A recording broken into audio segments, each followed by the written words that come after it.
evening, everyone, and welcome to the May 24th, 2021 Planning Board meeting. As we always do, is we first please stand for the pledge. Pledge allegiance. Pledge allegiance to the flag. United States of America. To the republic for which it stands, one nation, under God, indivisible, with liberty and justice for all. Thank you. Pledge allegiance. And we have quite a lengthy meeting tonight, so we'll get right to it.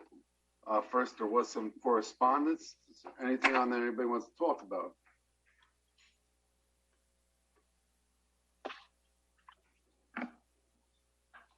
Okay, then we'll move on to the meeting minutes we have of the May 10th, 2021 meeting. Does anybody have any comments or corrections for Nancy?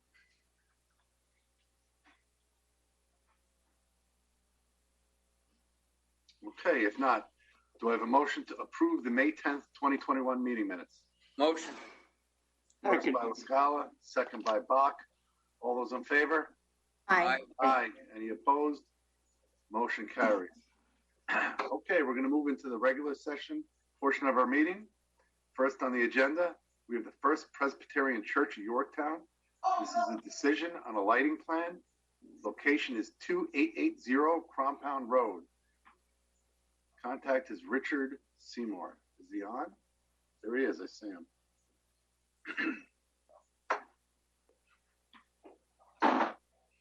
Hi, Dick is on. My name is Vinny Wallace. I'm also here from the church, and I know Dick Seymour is, I see him here as well. And we put our stuff in. And Mark, our guy from from Delta Electrician, is here as well. Okay. Do you want to share your screen? That's fine. We can do that. And I know we sent in a few more things after our meeting 2 weeks. We were on the work part 2 weeks ago. There's Mark. And here's our screen. And so here, I'm not sure what you guys need to see. We had looked over the illumination plan last time. And I know that we sent that in with the property lines attached to that, or overlaid that. I think with this one, with the candle feet power on there, with the property lines overlaid. And you had some questions. You were looking for the specs on the lights themselves, and I have that for you as well, if you want me to share that. Yeah, why don't you share the picture of the lights themselves? The lights themselves, okay. Because we saw the photometrics last time. Yep. This is the, excuse me, that's the bollard light. This is the specs for the lights, the overhead lights in the parking lot. And if you want me to zoom in on that. So that's what the light fixtures themselves look like. And they're about 2 feet long, just under 2 feet long, and they go up on top of a pole, and the pole sits on top of a 3-foot concrete base so that no one backs into it. Well, nobody backs into the pole. They back into the concrete. What's the total height to the top of the fixture when you're and we can double check if my It's going to be 13 feet. Yeah, so it's a 10-foot pole on top of a 3-foot base. Right. And I saw that the Historic Preservation Committee had looked at it. And we got our certificate of appropriateness, or right. I have that if we need to share that as well. No problem. And I saw and Robin noted that you're in front of ABACA next week. I'm sorry, say that again? You're in front of the ABACA board next week? That's right. Right. So, John, we saw most of this application last time, and it looked like everything was in compliance. Now that we have the full information, has anything changed?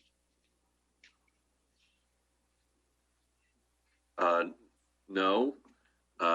Basically, I wanted to have for our records this catalog cut, and looks like it's fully shielded, so that's fine. You know, my only footnote I would add is sometimes having the 3-foot concrete foundation coming out of the ground isn't all that attractive sometimes, but I understand the reasoning, and I'm just making a note of that.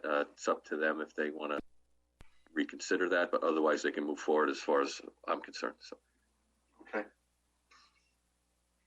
Any members of the board have comments, concerns about what we've seen and what we got in our packets? Just to that point, Rich, I think I drive past that parking lot enough that I think I'm right in saying that each one of the parking spaces has a concrete curb stop, or like a parking stop, a thing you would not roll over. So maybe the 3-foot concrete base around the light is not necessary on the street side. Again, I mean, I guess it's there for everyone's safety ultimately, but it's not like they. If I'm correct, it's not like they could just roll through the parking spot across the grass into the light pole. Okay. Yeah, our concern with that, I mean, if our concern with that was that this is electrical work, so that if either the snow plows or a bigger vehicle can go up and over a parking chuck, and being that it's electrical work inside the pole, we didn't want to take chances with that. No. Kind of our thinking. Safety first. So. Yeah, exactly. And again, it's in front of Abaca next week, so that's going to have to be noted on the resolution, and there might be potentially, some changes from them. Any other members of the board?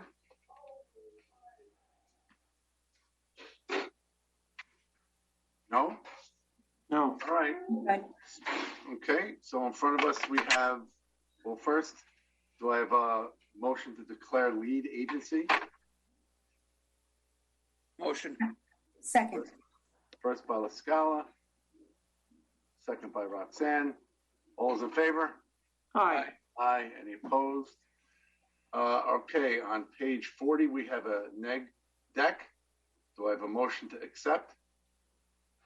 Motion. Second. First by Bach, second by Bill. All those in favor? Aye. Aye. Any opposed? Motion carries. And then on page 43, we have a resolution approving a lighting plan for the First Presbyterian Church. And I want to note in there is a footnote that it needs Abaca approval next week. Do I have a motion to approve the resolution? Motion. Second. All those in favor? Aye. Aye. Nancy was first by Aaron, second by Bill. Motion carries. Good luck with the project. All right, thank you. Thank you. Have a good night, all. Thank you. Okay, next on the agenda, we got the Fiore Minor Subdivision. This is a request for reapproval. Location of this project is 2797 Carr Court. I believe Joe Reyna's on. How are you, Joe?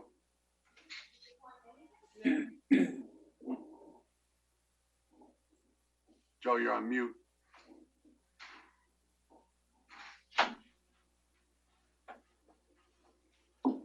Can you hear me now? Yes. Okay.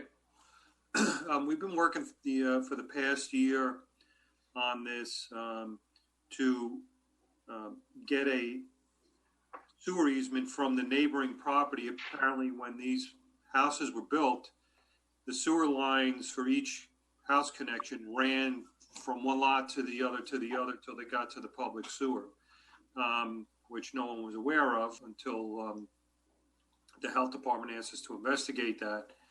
And we found that there was no easement. So over the past, 9 months, year or so, we've been working, Mike Grace, the attorney for Mr. Fiore, working on getting an easement from the neighbor, which was secured and was recently filed a couple of weeks ago. Unfortunately, Mr. Fiore passed away a couple of weeks ago. Oh, sorry.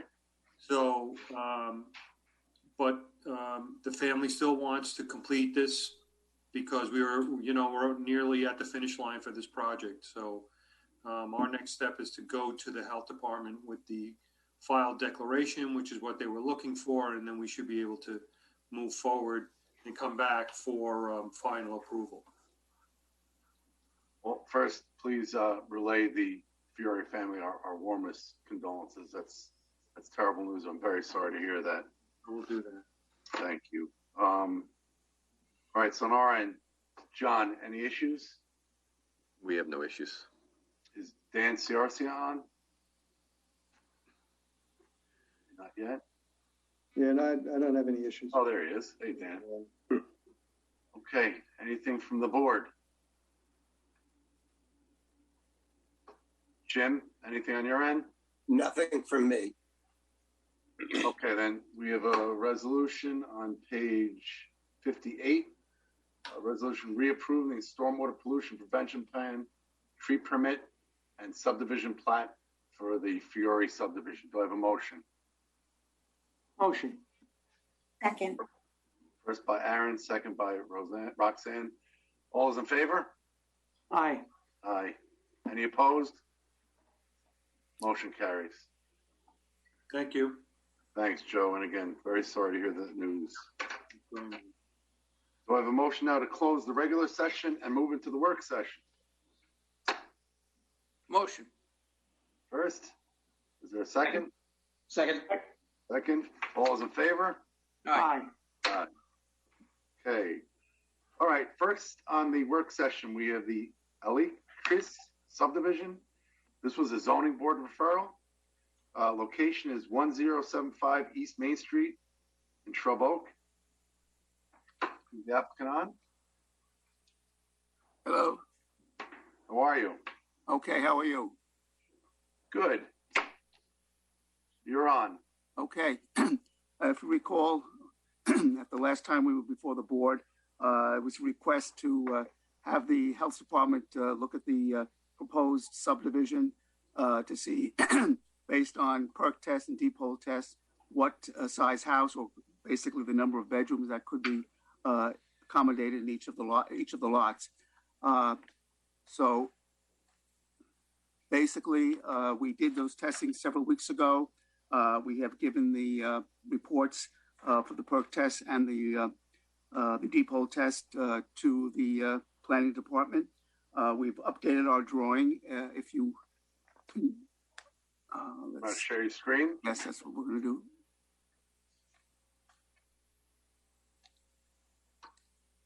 There we go. So basically, based on the perk test and the deep hole test, the new lots that we're proposing can accommodate a four bedroom house. And as you can see, we've located the septic systems to the rear of the property, so we have room basically in front and back of the house to do our stormwater management. And the septic systems, as I said, will be in the rear of the house. There is town water there, so we show water lines coming into each of the houses. The other thing that the planning board requested was also to test an expansion area for the existing main house and the cottage. We did that also at the same time. We did the testing for the two new lots, and we show an area back over here, which is away from the existing septic system, which is up over here. But there is adequate area for the two-family house and the cottage. So if for some reason the entire system that's there now fails, we can actually replicate it, as you can see from over here. So basically, we have accommodated the requests of the planning board from a couple of meetings ago.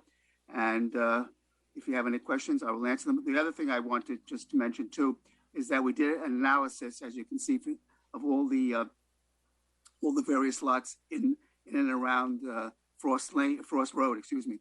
And basically, we're proposing these two new lots at about 18,000 square feet, and the average of the lots along Frost Road averages just about 13,000. So even though we don't have the full 20,000, we're pretty close to it, and our two lots proposed, if they're approved, will be in excess of the average of all the lots on Frost Road.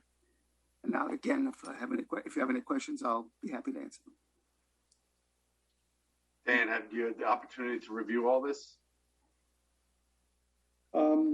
Well, I haven't seen the septic data, but I guess the key issues here, I guess, first off, The question is, on the existing arrangement, how many bedrooms are involved over there?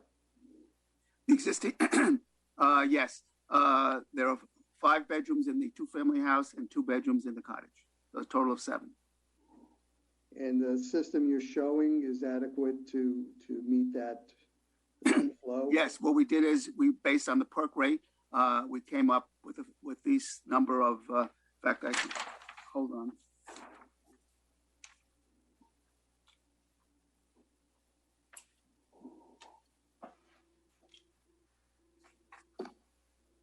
Yeah.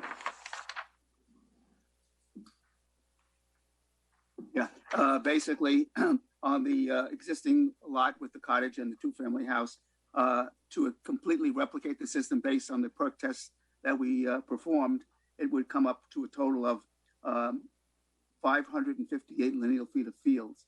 Basically, it comes out to 84 lineal feet per bedroom times 7, which is 558.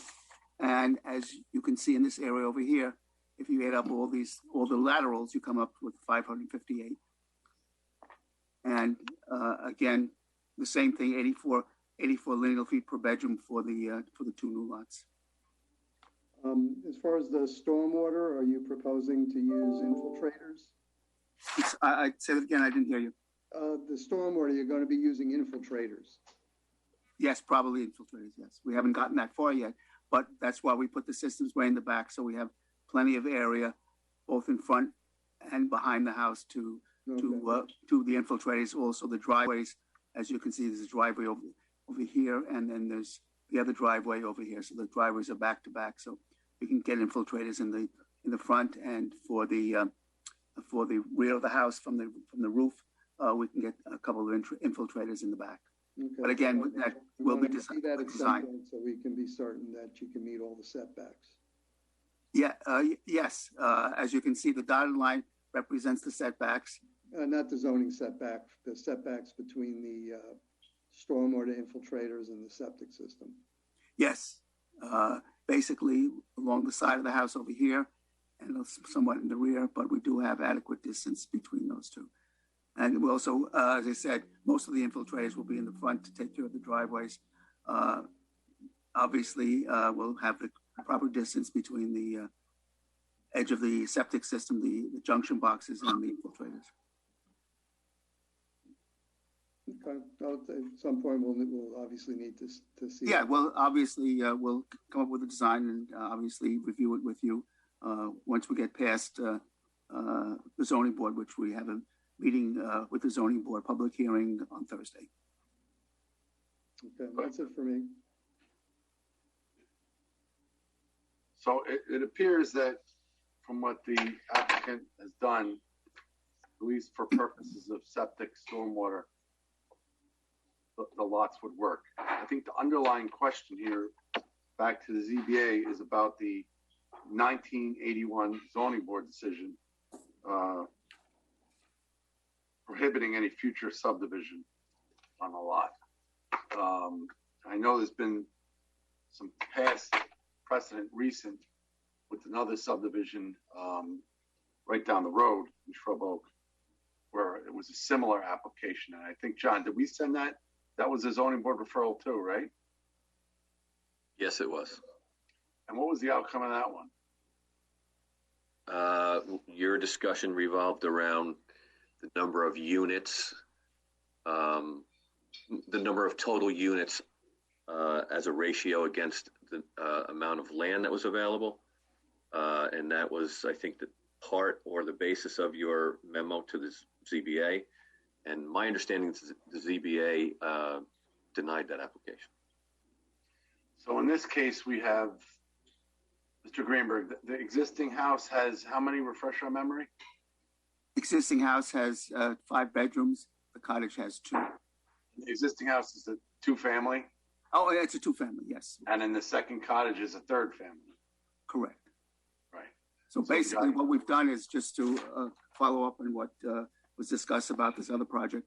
I don't know what the density was in that one, but in this particular case, as I said, the 2 lots we're proposing are far in excess of the average lot size along Frost Road. As you can see, the existing two-family house and the cottage are kept immaculate by the owner of the property. And again, we feel that this density is certainly not overbearing for the particular road. As I said, we have at least 5,000 square feet more on each of the lots than the average of all the lots, and the lot that's left for the two-family house and the cottage, will also be in excess of 30,000 square feet. Yeah, and I In just an want to R120 say, zone. from the get-go, Sunrise Carpentry, what they've done on East Main Street, they should get an award between this house and the other that they fixed up.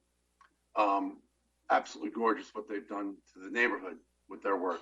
Yes, I will pass that along to. They should be thanked for that. This is, however, we've got to deal with the I think past practice and how we want to word the memo to the zoning board.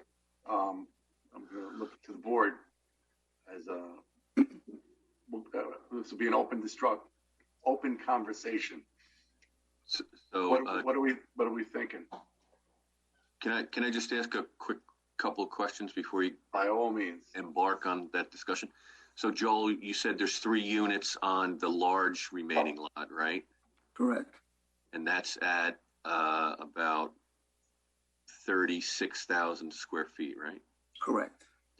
And then the 2 new lots are both about 18,000 square feet. Is that correct? Yes, absolutely. And so you not only are you looking for the removal of that condition from 1981, but you're also looking for 3 variances for the 3 lots, right? No, the only variances we're looking for is, if you look at our application to the zoning board, was just for lots 2 and 3. Obviously, lot 1 is pre-existing and has obviously almost double the 20,000 square foot requirement. Say that again. Lot 1. Lot 1 has, like as you just mentioned, approximately 36,000 square feet, which is almost double the 20,000 square feet that's required. So that lot will be conforming. So the variance is for lot. Sorry, John. Oh, okay. So there's no question that they've raised. I'm sorry, Rich. There's no question that they've raised regarding the 3 living units on the 36,000 square feet. No, nothing that has not been raised. No. Okay. So the other 2 you need the area variance on. Got it. Thank you. Yes, our application is to remove that condition and at the same time, basically give us approximately 2,000 square foot variance for each of the 2 lots. Lots 2 and 3, excuse me. Okay. Thank you. You're welcome. And if you removed one of the homes, so it was a 1 lot subdivision, would you still need the variance? Oh, means instead of getting lots 2 and 3, just get 1 lot instead of 2? If you had no lot 2 and 3, just a lot 2. No, then of course no variances would be. Well, no variances would be needed. No, they would meet the code. Right. So you're looking to subdivide the existing lot and create 2 additional lots, both which don't conform to the current zoning. That's correct, except the fact that if you drive down that road, which is maintained, the homes on that road are maintained very well, but beautiful. we still are 5,000 square feet greater than the average lot on Forest Road. Understood. Okay. All right. So I look to the board for an open discussion here. Anybody want to add anything? Any comments, concerns? Was the original zoning of this R110? I believe so. I believe so, yes. Way back in the 80s, I believe so. So when most of those lots were laid out, they were doing it under R110, and then the town upzoned that to R120? Is that where? No, apparently what they did is, John, why don't you answer that? Well, they changed the minimum lot size in R110. Change the minimum lots, which is effectively the same thing, I would say. That's right. No, the setbacks may be a little different, but essentially, in terms of unit per acre, yes, then it's the same as the half-acre zone. So in that sense, the town's expressed, a legislative preference for the lot sizes of new developments and new subdivisions in the area to be 20,000 and not 10? Well, actually, to answer that question, if you go down Frost Road, I think this would be the only area that any subdivision could be provided. The rest of Frost Road is completely built way down to the end of it. So there's basically a whole series of homes, again, very well kept, averaging about between 12 and 13,000 square feet. So I think to finalize that particular question, I think the fact that these lots would be in excess of the average of the existing ones, in fact, actually more than almost every lot except maybe one, I think it's in keeping with the neighborhood and will fit in very nicely. And as the chairman said, the work that the owner does in this neighborhood and any other neighborhood he builds in will be an asset and a plus to the community. I certainly appreciate those things. The properties do change hands, and the property does have an interesting history under different owners in the past. But we need not go there. Well, actually, just let me add one thing to that. That's true. Eventually, these lots, if approved, will eventually be sold. But initially, they will be built by the same owner of who took care of and beautified the front house and another house further down the road.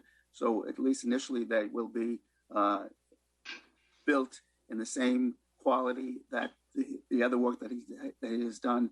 And I think initially it will be an asset to that street and to the community. So now I'm directing my comments to my colleagues on the board. At this point, the issue before us is, I suppose, whether we endorse this 3-lot subdivision with the density on in the main existing area as is, in light of the 1981 recommendation and condition from the zoning board that there not be further subdivisions. So as far as I can tell, the property's overall physical condition is the same as it was in 1981. There's not sewers that have come in. There aren't other, infrastructure improvements that would, support the change. And I think from a planning perspective, we need to, let the zoning board know where we stand on this. I presume it's also going to come back to us once the variances and the condition might be removed. It comes back to us as a subdivision? Yes, that's right. It comes back to the subdivision. We also have to get, as Dan Ciarcia was saying, we have to get his approval to the design of our stormwater management. And then also the layout for the septic, while the health department has seen it, we actually have to make a formal application to get each of those septic systems approved. So to answer your question, yes, there's a lot to go after, if we get the approval from your board and from the zoning board. There's a little hill to climb. We know what date they changed the zoning?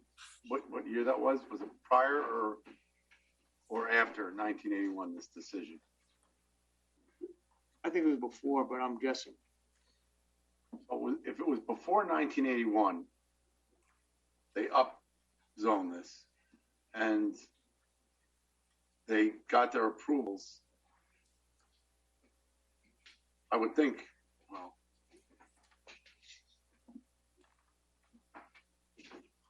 if you had your 2 lots and 3 other lots, let's say for the 3 families that exist, the 2 family, let's say it was just, if you had to break it down into 5 lots for each one of the family units, would you be able to do that?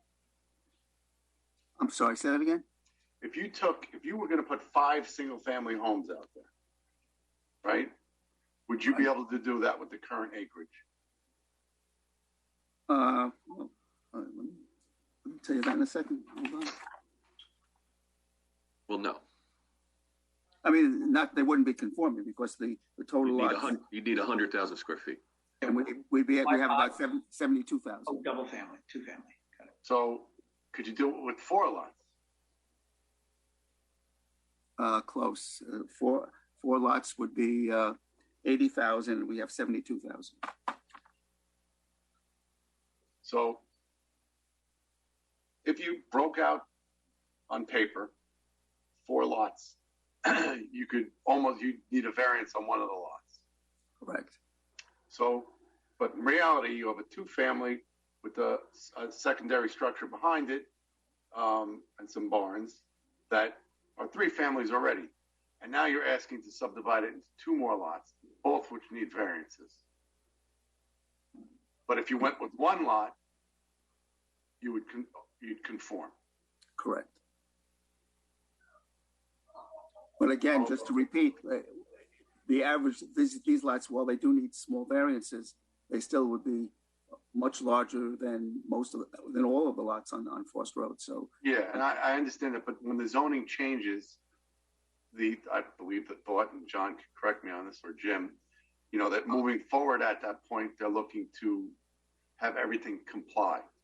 So, yeah, understood. But let me just add one thing. When back in the 1980s, when this was approved, and two lots were taken off this particular piece of property, variance were granted of much larger because those lots were down to 14,000 square feet. And obviously, the zoning board at that particular time allowed that, even though that didn't conform to the zoning. It even says there in the decision order, it says the requested relief, although resulting in a 25% reduction, 25%. And at that time, the zoning board granted a 25% variance for each of those lots from 20,000 down to 14,000. We're still required to have 20,000. We're going only down to 18,000. With the condition attached. Right. There'll be Understood. no subdivision, right? Understood. But, it's now, 30 some odd years later. And as I said, obviously these additional houses will bring in tax money to the town, to the school district and the county. And again, will be, based on the quality of the work that's being done, I think will be an asset to the neighborhood. I just want to remind the board about my discussion points the last time this was on the agenda was the chicken before the egg discussion. So I think that if the zoning board were to grant a variance for the two new lots, that would, I think, be prior to your full review and acceptance of two lots. So I wonder if, regardless of what your overall comments are, whether one of your comments to the zoning board might be that they need to hold off on this variance for two lots. If they remove the condition, 1981 condition, that would free this property up for a subdivision application into your board, at which time you can go through all of this review process and determine what is the proper subdivision and density for the property or the application, if any additional. If there are any variances that are required at that time, as we normally do, then refer it back to the zoning board for the area variance, not, once that condition is removed, if you understand what I'm talking about. That's the most typical for our process, I believe. I like that approach. I like that as well. I think I think the applicant deserves that opportunity. I think the key thing is, if these two lots were approved and developed, one thing is it does not appear as though it would be out of character in terms of the rest of the neighborhood, in terms of density or style or anything like that. They are standalone properties, if you will, if the septic systems can support them. And so I think the applicant should have that opportunity. So I think that's a good approach. Mr. Chairman, if I could just make one more comment before you finish your deliberations. It's interesting again, I'm reading from the decision order from 1981. It says here, as the requested relief, although resulting in a 25% reduction in the area requirements, is nevertheless in harmony with the surrounding area and exceeds the size of surrounding lots. Again, true. Most of the lots from the 12,000, those lots were 14,000. Our lots are 18,000. But it's interesting, that comment. is nevertheless in harmony with the surrounding area and exceeds the size of surrounding lots. So that's, I think, a critical comment from the zoning board. All right, so is it the board's thought at this time to send this back to the ZBA just to make a decision about the 1981 condition and not the subdivision? Well, the variance is right. Right. Yeah, I think that's the way to go. Do you want to talk about the community character in this memo? Yeah, I mean, I think it probably wouldn't hurt, right? I think we should. So you'd like me to draft a memo for your last look over the next That would day be or great. so? Yeah. Any objections from the board? No. No. Okay. Are you right with that, Mr. Greenberg? Just so I understand, so that your recommendation is for the zoning board to address the condition that we're requesting that condition be removed. And then once that's removed, then come back to the planning board to discuss the subdivision. And then you would say, if you like what we've done here, then go back to get a variance. Is that my understanding? That's correct. Right. Any issues, Jim? No, I think John's discussion really summarized well what your options are and the best way to proceed. And the town is very lucky to have John and his team. Absolutely. I've known John for, won't even tell you how many years. But we 50 or 60, Joel. But we both still look young. Don't forget, that's the most important thing. Absolutely. All right, so that's what we'll do, John. We'll circulate a memo and then we'll follow up on it. All right, and John, if I be, before the zoning board meeting, if you could give me a copy of it once the board takes a look at it. Also, thank you very much for the time. Happy Memorial Day. Stay safe, and we'll see you soon. Thank you very much. Have a good night. Thank you.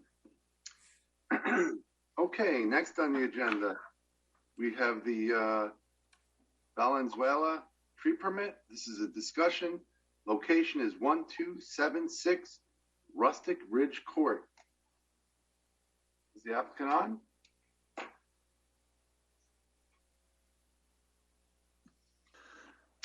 Anybody see him? Wow. Don't think so. Hello. Oh, he's here. Oh, he's on the phone. Yes, I'm Dave. Yes, I'm here. I'm David Valenzuela, the applicant. How are you tonight? I'm very good, thank you. How are you? Very good, thank you. Okay. So, do you want to talk about your application? Sure. I don't do this very happily because I love trees and I have never fallen a tree in my previous house in Yorktown or where I am right now. This is a situation. I don't know whether you can see the survey of the property. Yes. That I enclosed with. So I roughly drew the position of the house and the position of the tree. The tree is about 100 feet tall, and the property and the house is only about 65 feet from the tree, and the portion closest to the tree of the house, the second floor is where our bedrooms is. So I am very concerned that if that tree happened to fall on that roof, it's going to destroy the roof and the bedroom. So it's not something that I'm worried whenever there is significant wind. And the other fact, which is also important, is that the tree is sitting on, the roots are sitting on rock.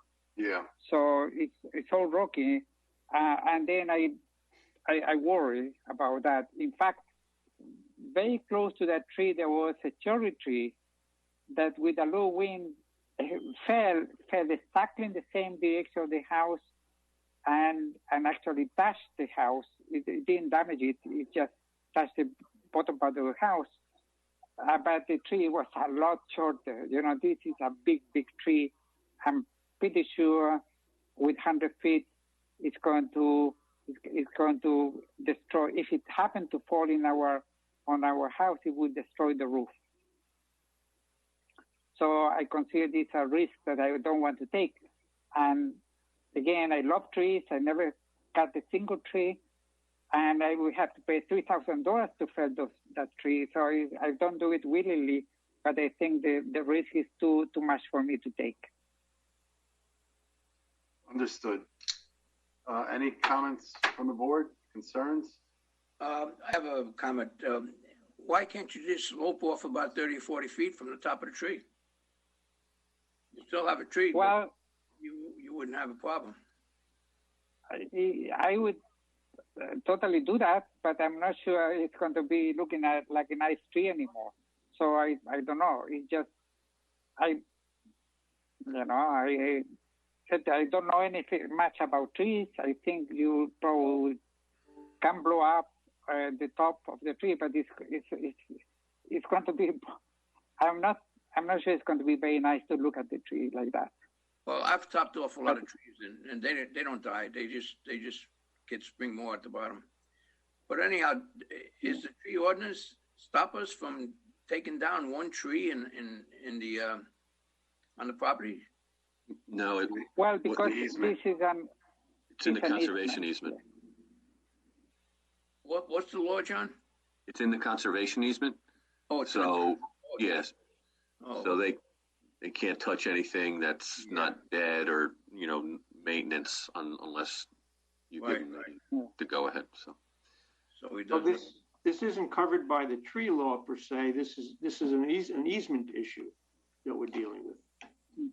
Yeah. Well, the specimen tree I think is covered, right, Robin? But it wouldn't be under your authority. Correct. It's still a 34-inch tree, but who covers in that? The conservation easement. That would be the town engineer or the town, yeah. The engineer department was there. They went and see the trees, but they say it was up to you to decide, I believe. Yeah, and the That's engineer's what we're on. dealing with. Where is the picture taken from, Mr. Valenzuela? It looks like it's taken from here. From where? I cannot see any picture right now. I just see my application.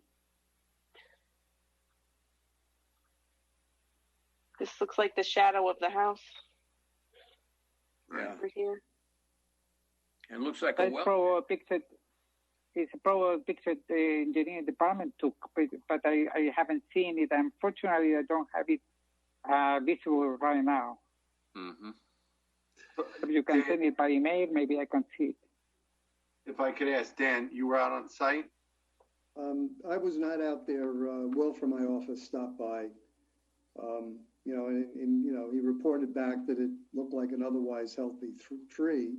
Yeah. And I appreciate the applicant's concern about it falling on his house, but given that it was within a conservation easement, we felt the planning board really had a rule on this before a decision could be made. Absolutely. Are you concerned about the tree on the rock outcropping?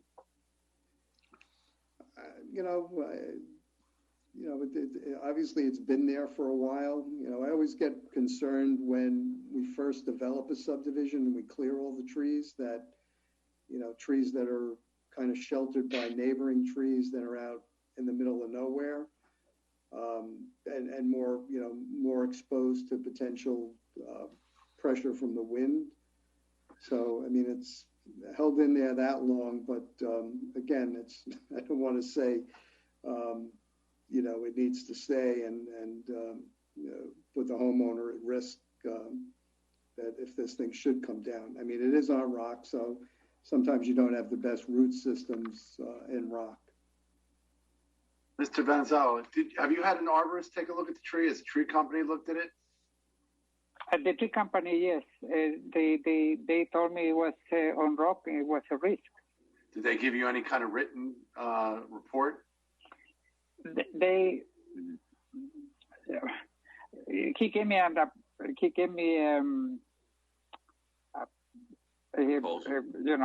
his proposal. Right. And unfortunately, because I'm traveling now, I don't have it in front of me. I apologize for that. I don't remember whether he said he made any statement regarding the fact that it's standing on rock. But he told me personally, that there was a higher risk because the tree was standing on rock. In fact, as I mentioned before, that cherry tree that fell was standing in the same rocks, and it fell with very low wind. Actually, it was not a major storm that the one that brought this cherry tree down. Is the drainage channel still in there intact? Yes, it's not. It's far from the drainage area. Yes. It's far from the tree area. Yeah, it's far from the tree area. I guess it should be about 50 feet, 50, 60 feet from the tree. So if this wasn't in a conservation easement, it would be Dan's permit. That's right. And it's a specimen tree, which is protected by the code, but would it be an as of right, or what would be, if it wasn't in an easement, what would be the standard procedure? Go to Dan's office and just get a permit and go? I believe so. I have to admit that I would have to revisit the specimen tree section. I don't know if Dan has looked at it recently, but I don't think there's much more to it than that. It's in there. They're protected so that it's, it doesn't happen without any oversight or any consideration for the tree itself. But other than that, there's no fuller or requirements as it regards the specimen tree on its own. Any thoughts from the board? Comments? Well, I think on the safety, we should take the tree down. I mean, I wouldn't want to risk people in the house. If people get hurt, thousands of dollars damage. Any tree on rock is subject to a weak root system. I know that. I have a lot of experience with trees. I feel like I've been put on notice in that this tree is concerning to the homeowner, and I think it should come down also. Aaron, Rob, anything? Yeah, I would just say that I was just looking at aerial Google aerial photos of it, and it's obviously a beautiful tree. It's surrounded by a lot of other trees as well. It is huge, and if I'm looking at the right tree, it is, as the gentleman says, 60 or 80 feet from the house. I think I said this earlier, safety first. Yeah. Given that it's on rock, I mean, I think the recommendation would be good to see what an arborist would say, but the consequences could be too high versus what we have here. So I'd be in favor of letting him go ahead and remove it. I would say, rather than saying, yes, go ahead and remove the tree, that we remove any restrictions that are imposed by the conservation easement, and refer it back to the engineering department, and whatever safeguards or whatever analysis that they do, let them do that. And we just remove the condition that's really one that we created, and leave it at that. Okay. I like that. Okay. Jim, any issue with that? Okay. And that would make sense procedurally, because as we said earlier, we would just be dealing with it administratively, and it's really the conservation easement issue that kicks it to the planning board. Okay. So you're going to relax that requirement as it regards this tree in this particular item, right? In this easement, yeah. Right, but you're not relaxing the conservation easement requirements in total for this easement. No. Just for this issue, right? Correct? Okay. With those clarifications, I think it's fine. Okay. So we're all in agreement? Agreed. All right. Okay. All right. Thank you. So I have to wait. Sorry, question. I have to wait for the engineering department to tell me something, or should I? How do I go from here? They're on now. So Dan, what's the procedure? Did you submit the application to remove it? Yes. Okay. Yes, of course. Yes. All right. right, we'll take a look at it and just process it now as if it didn't have a conservation easement. So we'll just have to double check on what the requirements are for the specimen tree. Okay. You have any other questions? I don't. Thank you. Thank you so much. And I want to thank you for following the procedures and coming in and checking, and you know, really, it's a lot of people that have just gone and done what they did, what they wanted, and not checked. So we really appreciate your, you know, you're thinking about this first and not just acting. Yeah, so we are all working together toward the same thing. So thank you. Yes, sir. Okay. All right. Thank you very much. Bye bye. You have a great night. Bye-bye. You too. Thank you. Okay. All right. Next on the agenda, we have Yorktown Energy Storage Tier 2 battery storage system. This is a discussion of the final plans. Location is 3901 Gomer Court in Jefferson Valley. I see Michael Conway on. Good evening. How are you? I'm doing well. How is everybody here? We're doing well. You're on. All right. So what we've got for you today is a request to add one more utility pole to the plan. This comes out of a meeting that we had on site with Con Ed to discuss their connection to the site and the underground run that we had planned. So what we had planned, do I have permission to share the screen? Okay. Sure. Wait for the host to make me a co-host. Thank you, Robin.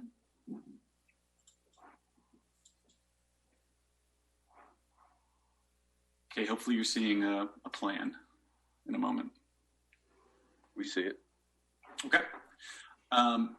So again, this is the Gomer property. I think you guys are pretty familiar with from the previous presentations. The Con Ed line is here on the street. We're jumping off from a pole on East Main Street here, coming onto the property, and from there we were going underground to the fenced-in equipment area where the energy storage system was located. What we learned from Con Ed is that we need to install a piece of Con Ed equipment no more than 25 feet from the energy storage system set back here, and that piece of equipment must be on a pole. They don't have a pad-mounted version of it or an undergrounded version of it. It's a protective relay and disconnect switch so that when we connect, it's basically a glorified fuse with a lot more technology inside of it. But it sits on top of a pole, and they don't have a standard in which we could put it on a pad with the rest of our equipment on site. So what we have proposed here for the board is to, again, same thing, come to this first pole on the property, to go underground all the way back here. And then we'll have a short span of overhead wire here where there'll be that piece of Con Ed equipment, and then it'll go back down underground. So there'll be an additional wooden utility pole here than what was on the plan. And that's the extent of the modification that we're requesting to make to what was approved. So this is a piece of safety equipment that Con Ed requires to hook into their system. So if something goes awry, things don't get bad. It is, yeah. It's like it serves the same function as a fuse. So if something goes wrong on our site, they can disconnect it from their system so that it doesn't affect other customers upstream from them. Yeah, and they've been putting these things all over. They're in their storm hardening. Yeah. They're kind of like smart fuses, so they can coordinate with other things that are going on. So if a tree falls on a limb, it's called a recloser. So it'll try to close back in, and then it'll try to reclose back in. So at least you get a couple chances to burn a tree limb off if it happens to fall on the wire. But that's the primary use of the thing. But they use it for a lot of other things, like connecting energy storage to their system, for example. So as I said, they don't have a version of it that goes in a manhole or on a pad mount on a concrete slab or anything like that. So we've got to put it on a pole, unfortunately. Yeah, and listen, there's reasons for this especially when crews are out during a storm. This is something they could see so they could act and move on. There's a lot of kind of, when they do something, it's generally very well thought out, at least in that respect. Yeah. John, anything we need to worry about on our end? I don't think so. It seems like a purely technical requirement. Yep. Jim? I agree. It just seems like a technical requirement that can't be ignored. Okay. Any comments or questions from the board? None here. No problem with this. All right, so John, what are we going to do on our end? Just a memo? Yeah, I think a memo for the record, and when the plans are finished and the conditions of the resolution are all met, you'll see this on their plan that you will sign. Okay. All right. I just want to remind the applicant that we're still waiting. We still have to finalize the plan for the parking of the bucket trucks. Understood. Yep. It's our understanding that what the lender needs to do there is to file for a special permit for that use. He wants to continue doing that once we pull the permit and move forward with this energy storage system. That's the right way of looking at that, right? It sounds correct. Okay. To my Michael, I got to ask you, how busy are you now that the governor has made these target dates, and that now that Indian Point is shutting down? Are you guys? We're starting to see a lot of solar applications on your end with the battery storage. Are you all over the place? Yeah, I mean, all that was sort of factored into why we were doing this in the first place. So, Indian Point, I mean, it's boring news to most people, but for those of us who live and breathe energy, we've known that's been coming for 7 or 8 years. And so, yeah, it's sort of all part of, it's good that it's finally sort of getting public, and that, the goals are becoming more publicized, so that when we show up in front of a board, people kind of know what we're talking about and we don't sound crazy. But we're starting to see a lot of applications and pop up all over the place. And, hopefully we won't have to deal with things like moratoriums if we're able to adopt model bylaws in some other places where, now that we've got a couple years under our belt here with seeing in some areas. All right. Well, good luck to you. Thank you very much. There's one other thing I wanted to bring up to the board, which is the decommissioning bond. We're still trying to get correspondence back from the town engineer on that. I think Dan's on, so. Yeah, we just got to do a little bit more research on that. I mean, it's not our typical thing we do cost estimates on. So if you have any other industry standard references, we can hang our hat on to be assured that we got a solid number for this. Please send it along. Okay, we'll do that. Okay, thank you. Thank you very much. Good night. Okay, next we're going to move on to Nadine's Restaurant. This is a discussion about a special use permit for outdoor seating. Location, if anybody doesn't know, is 715 Sawmill River Road. And we've got Cronin Engineering on. Can they see them? Good evening. Keith Stoudenhauer, Cronin Engineering. We're representing the applicant Nadine's Restaurant. How are you? Good. How are you? Good, thanks. You want to share your screen? I unfortunately forgot to keep my thumb drive at home, so I don't know if Robin has a copy of it or not.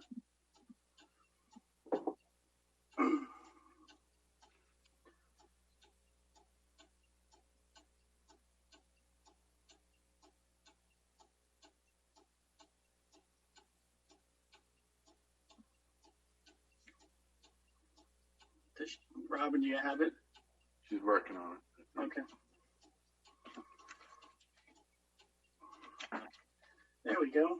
All right, so Nadine's Restaurant, located at 715 Sawmill River Road. It's an existing family restaurant that got hit like all other restaurants hard by the pandemic, and the owner applicant received a temporary permit to provide outdoor seating. And the outdoor seating area has worked out very well. And so he's looking to formalize that with a special permit, whether it's annual or biannual, to allow his continued use of the outdoor seating. No improvements are required for this. The area where the seating is all gravel, pea gravel right now. I don't know if anyone's been there or eaten there. It's a nice little area to eat. So that's why we are here before this board tonight. Okay. John, any concerns, cautions? You're on mute. Sorry. Yes, I apologize. Obviously the concern is the parking. So I guess, Keith, if you could go through what Nadine's has in terms of seating inside and what your parking is right now, and what I see tables, but I don't know what they represent in terms of number of seats essentially either. So okay, so right now he's got, I think it's 16 parking spaces nose in along Sawmill River Road. Indoors he's got about 50 seats, and outdoors he's showing about 70 seats. All those boxes you see in the outdoor area are little picnic tables. There's a couple round tables and a couple two-seater tables. It's a total of about 70 seats. So I don't know if he's ever been full in terms of capacity, but he does say that, he's doing, the outdoor seating has done well for him. any recent additions to the building at all in the last several years, or? No, I don't think so, but I have no idea, but I don't think so. Based on what I see out in the field, doesn't look like. It's just seeing outside, Yeah. Yeah, I would just say if you had a condition, an earlier condition plan, so the board could actually make a comparison, that might be helpful as well. I could try to find, interior or an older survey? No, an older survey with, where the parking was and so on and so forth, that kind of thing. I don't think parking's been anywhere but where it is right now, along the road. Okay. I don't think the beer garden, there's a garden between the beer garden and the parking that has some substantial trees in it. I don't think those were, they're not recent, so I don't think he had any parking in the beer garden area, but I will check to see if there is an older survey. Yeah, okay. And I just got a few questions too. This is seasonally, obviously. You're not going to be out there in the winter time. Yeah, he'll probably be out there till October, maybe November, depending. But certainly December, January, February, March, he's not going to be outside. Right. And it is a beer garden. And I know these days people are very sensitive to obviously going out and having a cocktail or two and driving. I know sure. Uber is a big thing now. Has there ever been an issue with, and it's been open during the COVID like this? Yes. Yeah. He said he's been pretty full out there, and to my understanding, there's no complaints from anybody, from the neighbors or anything. Right. Oh, someone's upset. John, do you know if we've had any complaints from the police department, or is that something we could check on? We can check. I haven't heard of anything, but we can certainly check tell you, that. I've been there. You find a spot where you can. I didn't see any issues. But parking is a requirement. Any concerns or anybody from the board want to discuss this? I think that when I pass by there and they are busy, and I'm happy to see a busy restaurant. I'm all for good business in the area and anywhere. But when you look at 120 seats inside and out with 16 parking spots, people tend to park all along that road, and that Sawmill River Road is pretty dangerous. So that's just a concern. I'm not saying I'm for or against it. I'm just a little concerned with the amount of cars that are there pulling in and out, and also again parking along that very busy road. Is there the opportunity to add any parking anywhere, Keith, or is that? That's a pretty small lot, and there really isn't. It's only like a quarter acre, really. I don't think there's much we can do in terms of parking. I mean, we're looking into possibly getting an easement from across the street, parking on the other guy's property on the north side of Sawmill River Road, but we don't know where that's going to go yet. Do you get customers sitting inside? Do you get full inside when it's full outside? In other words, in the good weather? I don't think he's been full both in and out. I think it's more of an option for his patrons to eat outside or inside. Mm-hmm.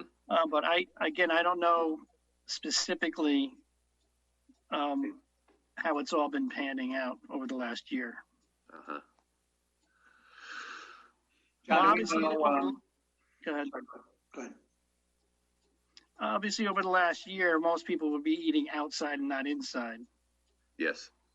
Right. So there's probably going to be a certain percentage of people that want to eat indoors always, and there's probably going to be a certain percentage of people that want to eat outdoor always. I don't think you're going to get full indoor and outdoor at one time. That's not a proper way for us to make a decision, though, is it? I mean, aren't there parking requirements, as John mentioned, that we need to look at? And outdoor seating just seems to me to add to the potential capacity of the restaurant. And as Roxanne said, we need to evaluate that. And I think it's also important, as Keith said, that they were trying to work with the neighboring property. I think that's something that should be, certainly looked at.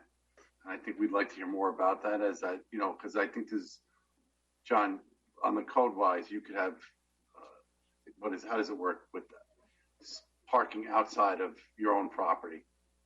Yeah, there's provisions for that. It can be done if there's parking nearby. If it's on private property, you've mostly required like a filed access or parking agreement of some sort to guarantee that the parking is there and available. What would be the required parking from what we've seen? Well, we'd have to do the calculation. It's 50 square feet per patron area per parking space.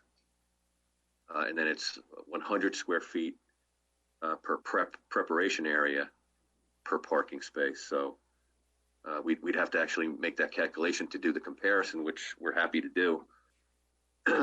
But also, as a footnote, in the past, when these have been looked at this way, there is a assumption that I think has borne out to be true, that it does reduce the occupancy within, and that you typically do not see both indoor and outdoor full at once. So it's a seasonal choice that people make, and typically you'll find that most people will opt to sit outdoors, and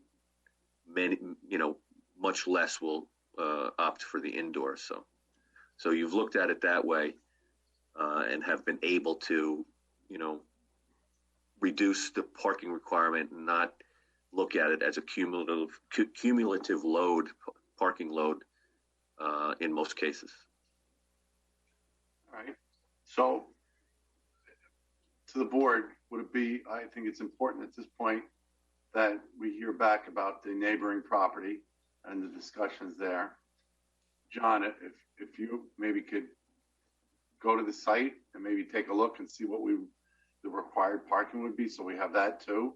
Sure. I'll go with you, John. Absolutely. I was just gonna comment that number one, again, I'm so happy to see a business that has survived through this past 16 months or whatever. The owners are just such great people. The thing here, I think, is one, I've been there when it's very full, and I've always got a parking spot. Before COVID, I've been there and have had to park on Sawmill River Road, which wasn't so bad. Sticking to my theme of safety first, that would obviously not be the option. Is there anything to prohibit people from parking along Sawmill River Road off the, on the grass or off the road that we're aware of? Not that I know of. Yeah, I think it would be important to maybe check with PD, see if there's been any issues or if there's anything prohibiting that. I see Dan lit up now. And I don't think there's any prohibition, but to that point, I guess what we need to be aware of is that, with DOT, they would never allow this configuration of people just backing out onto a state highway. And on a busy time, you probably will have people parking on the shoulders. So perhaps if we need to, we may need to try to legislate something like something of the equivalent of no parking from here to corner, things to make sure that people backing out have good sight distance before they go back, because it's going to be limited if you have a lot of cars lined up. So I think it's important for the applicant to look into the sight distance and see if there's any opportunities to improve it. The other thing we should show on the plan too is the septic system, to know where that is. That really should be called out on this, so we know where it is and whether anything that's proposed is interfering with that. Yeah, it's at the southern end of the gravel area, and it's there's no proposed improvements on the site at all at this point. So, but we can show that. No problem. We got to be mindful too, if we're increasing the number of tables, maybe the system needs to be expanded to accommodate that. John, it sounds like Dan's going to be going to site visit too. Okay, site visit at 5 o'clock. All right, so it sounds like there's a few things we really got to focus in on. And Dan, again, I really appreciate, I think the board appreciates that you're coming to these meetings. Your input is extremely valuable. It really does help these applications go through the process. So thank you. Hey, so Rich, just in the spirit of continuing to move forward, this is a special use permit, right? Which could have conditions and could maybe even be for 1 year. I think we owe it to people like this applicant to give them some time to recover from this past year. Now, again, not putting anybody at risk or anything like that, but we could put some conditions on the special use permit as well to review it in a year and see, if PD has issues with it or there have been any reports or anything like that. I agree with that. And I think, are the requirements for the outdoor dining, are they still lifted?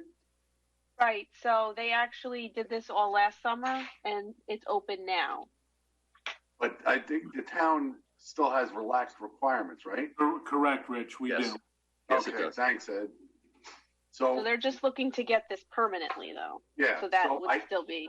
Well, as permanent as a special use permit is. Yes, exactly. But in all fairness, they could operate this season as is and looking to go. I think checking with PD on if there were any accidents is really, a good route to go. And the only thing that pops to mind is a concern over lighting. So I don't know if there's any way to, I haven't been there at night in a while, at least when it was dark. I've been there during the day a few times. I don't know if there's enough adequate lighting for people, on the side of the road to be seen. Okay. So I think the ability for them to continue working now helps us because it's not a rush. So we don't have to really jump all of it. I think this, and I agree with you, Rob, we should definitely try to help out every store owner, business owner that has fought through these trying times.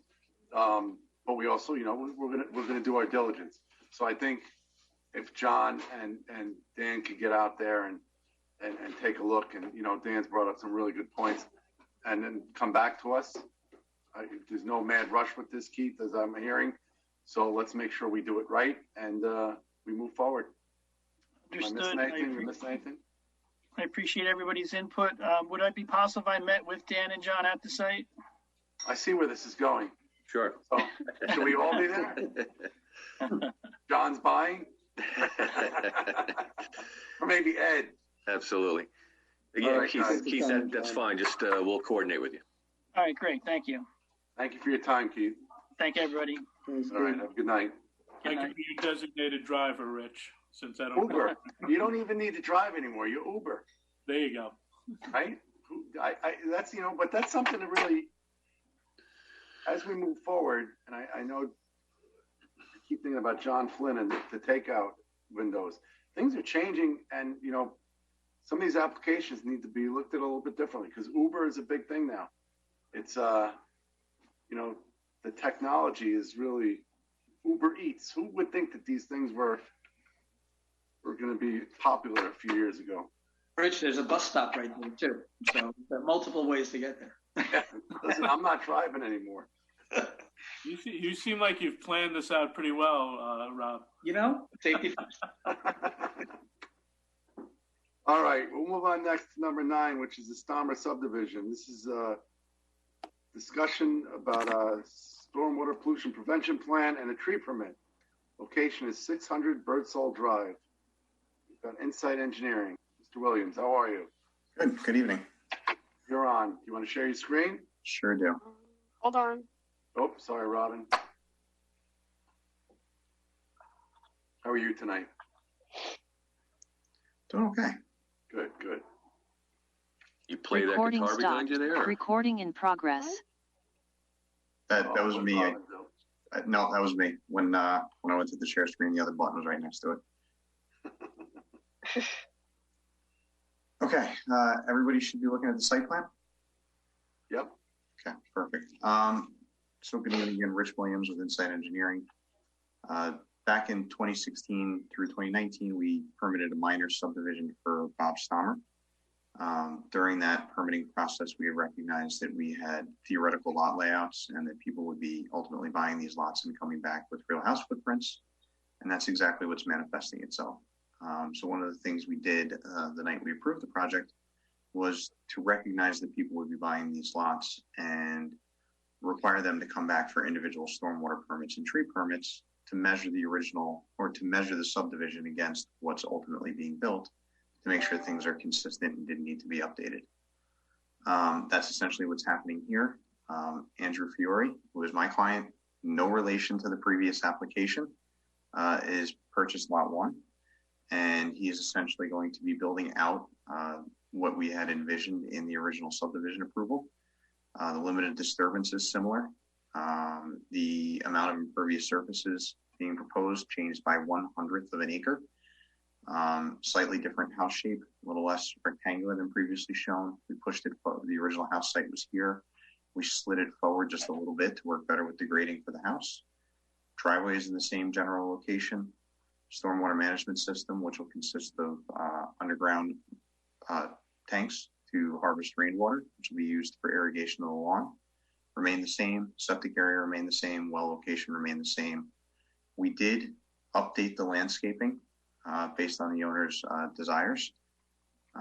We basically went from, let's pull up the list, series of 3 plants, which were glory maples, rhododendrons, and cranberry bush, to autumn blaze and emerald arborvitae.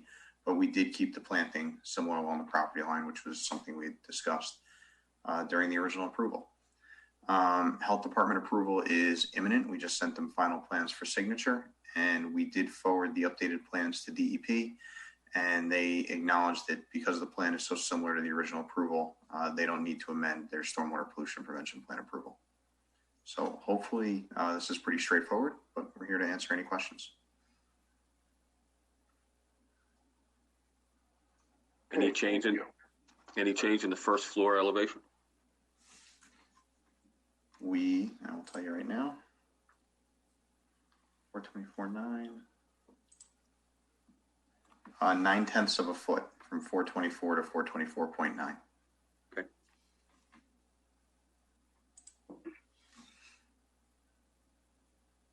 Dan, you on? I'm here. Any concerns on your end? I guess we just need to compare it, I guess, to the original approval. It's nothing that jumps out at me as being a big concern, particularly since it doesn't sound like it's a big change from what was originally approved, but we'll just do a file review on this and look at the new submission. Okay. Any comments, concerns from the board? None here. No. All right, John, anything on your end past that? No, I think it's very close to what the approval was. So my suggestion is I can work with Dan. Once he works through his review, we can have a short resolution, just proposing to have it approved by you guys. Sounds like a plan. We all in agreement? Agreed. Yes. Agreed. All right, with you, Rich? Yeah, and I'm just going to check my notes. I think engineering might have looked at this. I know there's been obviously Dan coming in, so but I think Mike Mill might have looked at this. Let me check my notes, and Dan, if he did, I'll check here. Yeah. I say I've got to check the files. Yeah, I will. Okay. I'll listen. All right. Thank you very much. Okay. So should we expect to be back for the next meeting, hopefully? I would think, Robin, John, what do you think? Yeah, that's June 14th. Okay. Thank you very much. Thanks, Rich. Thank you. Okay, next on the agenda, we have the Staples Plaza self-storage expansion. This is a discussion of a special use permit. Locations 3333 Compound Road. And we are looking for studio architecture. How are you? Good, how are you? It's Raffaelli with Studio Architecture on behalf of UBP, the property owner at the Staples Plaza. So we have three things that we'd like to discuss tonight relating to the existing special use permit for the extra space storage tenant that's occupies the basement of the building. So they intend to expand their space from occupying most of the basement to an additional 16,000 or so square feet on the floor. Sorry to cut you off. Would you like to share your screen? Sure. Thank you. We're going to share this one. Let me show you, City. So what you're looking at here, so there's three pieces that we'd You like. didn't share it yet. No, I don't see anything. Oh, sorry, bro. There we go. There you go. Okay.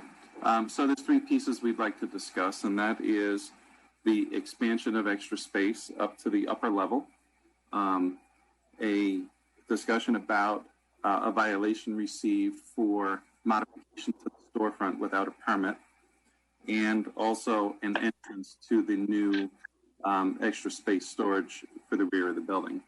So what you're looking at here, the hatched area, is the now vacant AC Moore space. And the tenant, Extra Space, intends to occupy about 2/3 of this space, right about here. The front will be divided up likely into smaller tenants. It seems to be easier to lease smaller spaces right now. So Extra Space has a demand for more square footage, so it seemed like a good fit. So what we plan on doing here, so this area here is the Extra Space. This right here is the former entrance to AC Moore, just for reference. And then the remaining space here will likely get divided up into 1, 2, or 3 spaces. Not really sure. So that is the first part that we'd like to discuss. The second one is the display. This here, this is the end of the building between to the right of the Staples entrance. So these little displays here were built without a permit and without any kind of a board approval. And the property owner feels this is a display as a wayfinding kind of for the Extra Space, which is around the back of the building. So these are not operational. It's just a display. And you can see here, they're only like a foot thick. So there was some discussion about whether this constituted a loading area, which is prohibited under this property regulation. So that's one piece that we'd like to discuss. And then finally, the last piece is in the rear of the building. This is the rear of the AC Moore space. This is the rear of Party City. And this would become the entrance to the upper level of Extra Space, as it's the only part of the property that we can get access to it. So our plan here is, so here's that chimney you were looking at. This is the back of Party City. And here's kind of that dead zone on the back of AC Moore. And so it is kind of reminiscent of what Extra Space already has downstairs on their main entrance. So that's where we are. So you're looking to paint the back and clean it up? Yes. And put an entrance in? Right. And the doors in front, that's just their dummy doors? There's no, they don't work, they're not operational? Not operational. They're just a display. And the square footage for the interior upstairs, you're just adding, it sounds like they're successful in what they do and they want to expand. Right. All right. John, so obviously they didn't get, I guess you needed building permits to do the work on the front. ABAC, I would imagine, would have to look at it.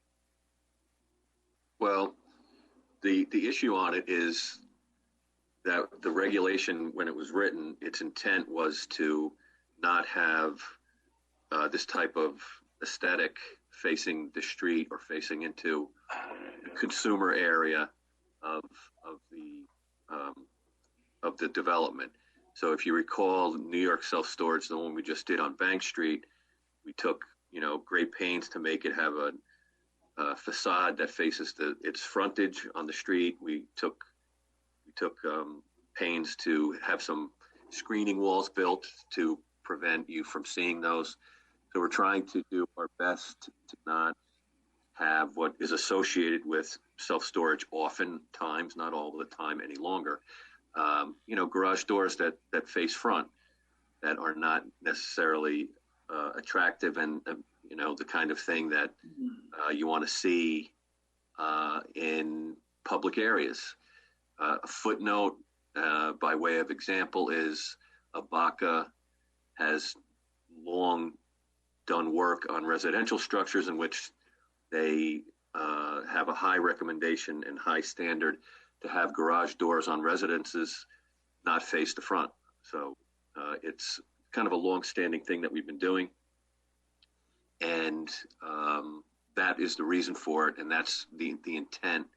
When the special permit was amended and written for this very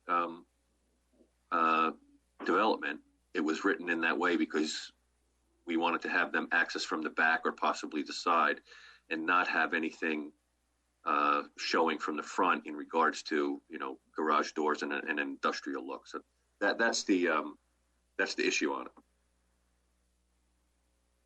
And are there any issues with them occupying that space otherwise, the interior? Well, in the interior space, so they will be accessing it from the rear and from a stair that goes down to their facility now. So no, there's not, and there will be storefronts that will remain that face out to the most public areas. So no, there is not a problem with that whatsoever. Okay. Happy to see it. Parking in the back is all right. But it sounds like our real issue is the work they did without the permit. Yeah, if I could comment on that, Mr. Chairman. The applicant has two remedies on that front. They can either go to court and contest that it wasn't a violation, or they can appeal to the zoning board, which has the power to rule that the building inspector either should not have issued a violation or uphold the violation that the building inspector issued. The planning board really doesn't have jurisdiction to make a determination as to whether or not that's a violation. So I just want to make something clear that the violation from the building department was strictly related to work without a permit, not necessarily what the work was. Okay, so you're not asking the board to do anything about that? Well, in discussions with staff, we've heard Jim's position on what the text of this section says, which we don't necessarily agree with it. So that's why we're here to talk about that. Okay, but that's not something the planning board can really weigh in on. Okay. Your remedies under section 267-B of the New York Town Law are, when you've been given a violation, you either go to court or you go to the Zoning Board of Appeals. Okay. The planning board can't make a determination that overrules the building inspector's judgment, even if they disagree with the building inspector. Right. What's our path here? Send them to the ZBA? Or they can remove or somehow try to legalize what they've done here. It sounds like they can't legalize it, so maybe the issue is if they want to keep this improvement, send them to the zoning board. You know, the other sort of part of this is that it described as a wayfinder, and it does seem to work with that sign. You know, you guys regulate the signs under the master sign plan, and you also did a lot of work in approving the architectural treatments in conjunction with the master sign plan for this this development. So, I mean, I happen to think that you do have some say in it. I don't know that you are necessarily in an enforcement capacity. I'm not going to argue with Jim on that for certain, but I do think that you have some interest in seeing that this is maintained to a high standard, as you have been doing. We've been seeing this development for a number of years now and have always worked very hard to make sure that is keeping some high standards in terms of how it looks. You recall, we did work with the solar panels that were on the roof to make sure that they were not be able to be seen from the street. You worked on the facade treatments of the buildings. You worked on the facade treatments of the other buildings. You have the master sign plan that you are the approval authority of. So I think it's an important thing to discuss and for you to opine on. I happen to believe. So John, as these are non-functioning, they're obviously in some ways signage, right? So I think what I hear you saying is that aspect of it kind of falls to us, but it's obviously a very unique execution, if you will, in terms of sign. Yeah. Who else would we? It seems like Abaca would have a great say in this as to whether or not it's in keeping with the character of the development or what have you. Is there anything that we should do there? Because we can't address the work for the violation. Right. Well, I think if I understand what Jim's saying, the violation for doing the work without a permit is not under your purview. Right. And I think he's saying that in a very narrowly focused to that issue alone. In terms of what goes on the building, I think that you have some say in, because you have worked on this and you have a resolution and a set of plans that has, regulates the sign regime or the scheme of signs under the master sign plan. And also you did a lot of work on the architectural treatment. So not to mention that the intent of the law for this special permit does speak to the issue of having, quote unquote, garage doors facing out front to the public. What's before us tonight? Is this an application to, for site plan modifications or what? Yeah, special permit modification. Modification of special permit. So it could bring everything in that you mentioned, John, under that umbrella. Yeah, I believe so. That's my point. Yes. All right.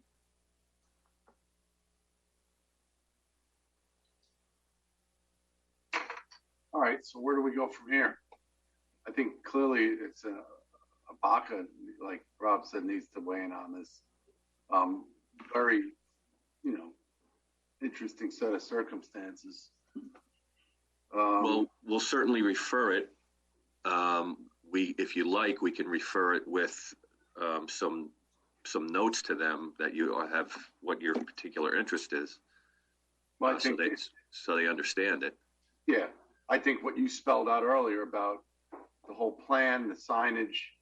Obviously, like Rob said, this is very unique in the way they did this, but the town's got a long-standing history. I even know when my house was done about the garage doors not facing the street. So I think that's, there's a precedent there. Board, any other comments, concerns, thoughts? I think it does have to go to Abaca for comment. It does stand out in a way that Yorktown has tried not to have things stand out. So I think that's a good direction. Anyone else?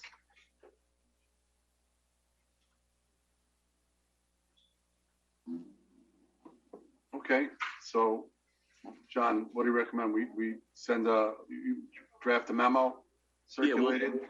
Yeah, we'll work with Chris to get this referred if we need any additional paper or anything on it.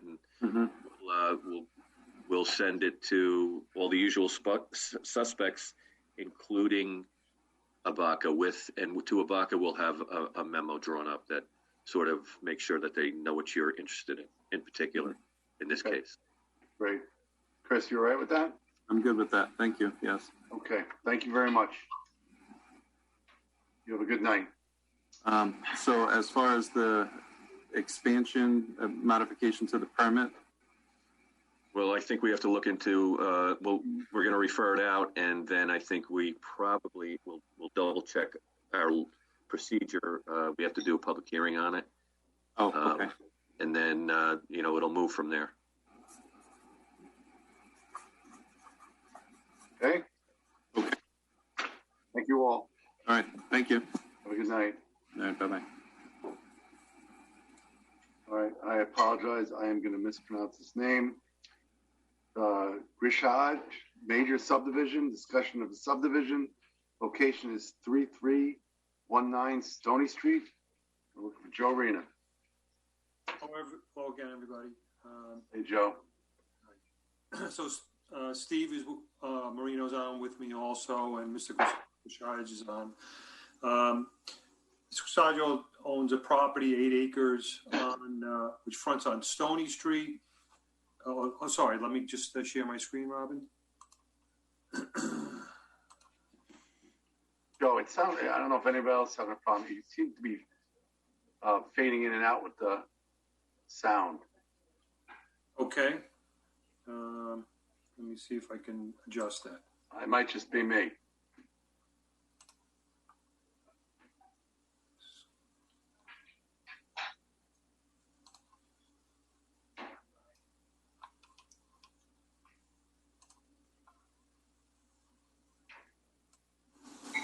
Is that any better?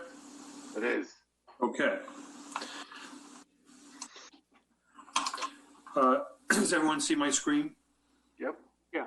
Okay, so it's an 8-acre parcel. This is the parcel right here. As you can see, it's on Stony Street.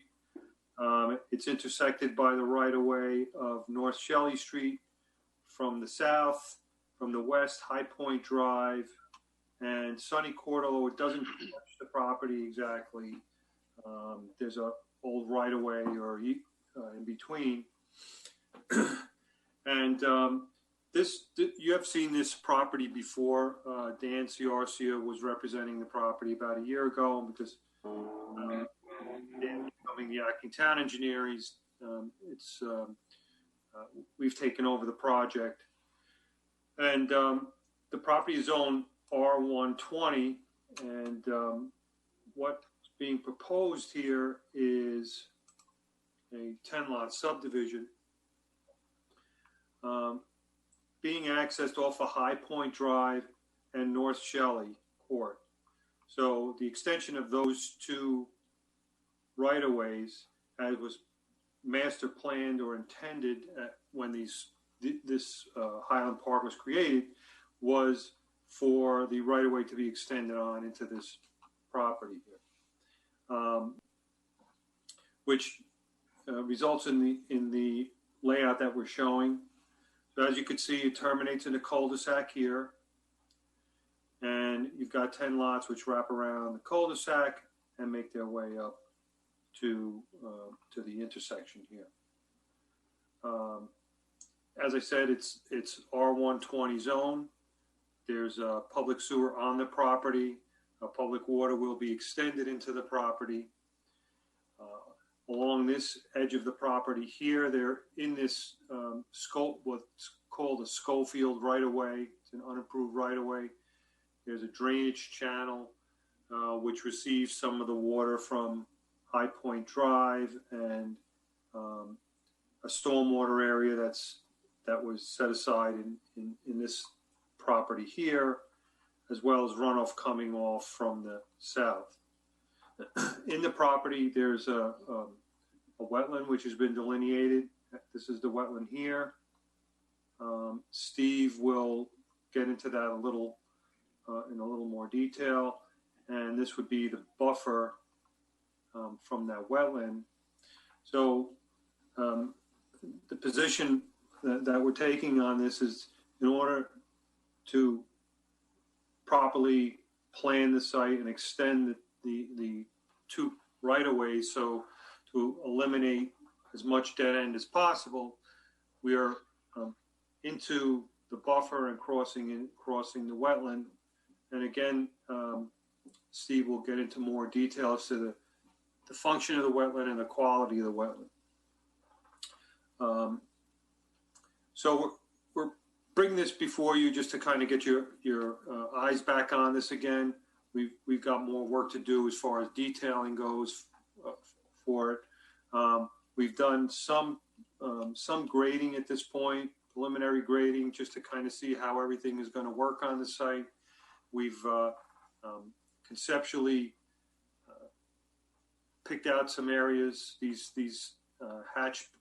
dotted box or dash boxes for stormwater areas, and did a preliminary layout of some drainage, throughout the property. So flow from everything. The buffer is there. Yeah. So just to give you a little more history on the property,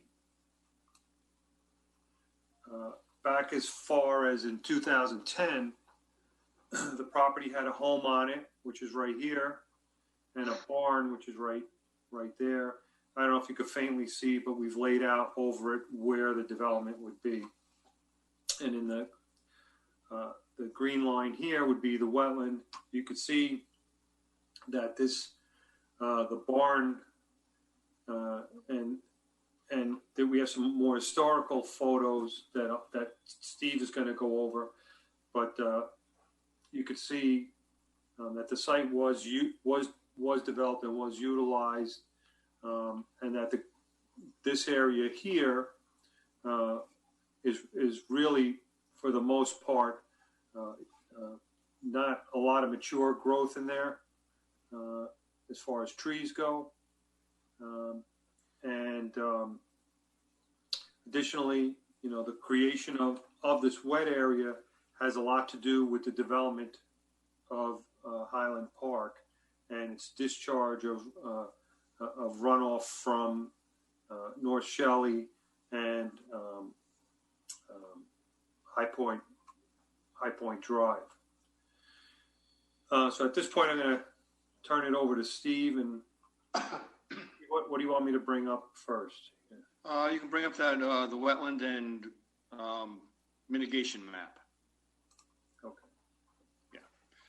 Okay. So, all right. So as Joe mentioned, the derivation of this wetland really is surface water runoff, particularly primarily from the south. The wetland meets only the town criteria as being driven mostly by hydrology. The soils on the site are really marginal. Vegetation is very transitional. But it's wet enough that we wanted to, be sure it was called town wetland. It would not qualify as Army Corps of Engineers or DEC wetland, but does meet the town's definition. I delineated the property back in November of 2019. Will from the town engineer's office then walked the site with me, and we confirmed the delineation. And that was the basis for this layout.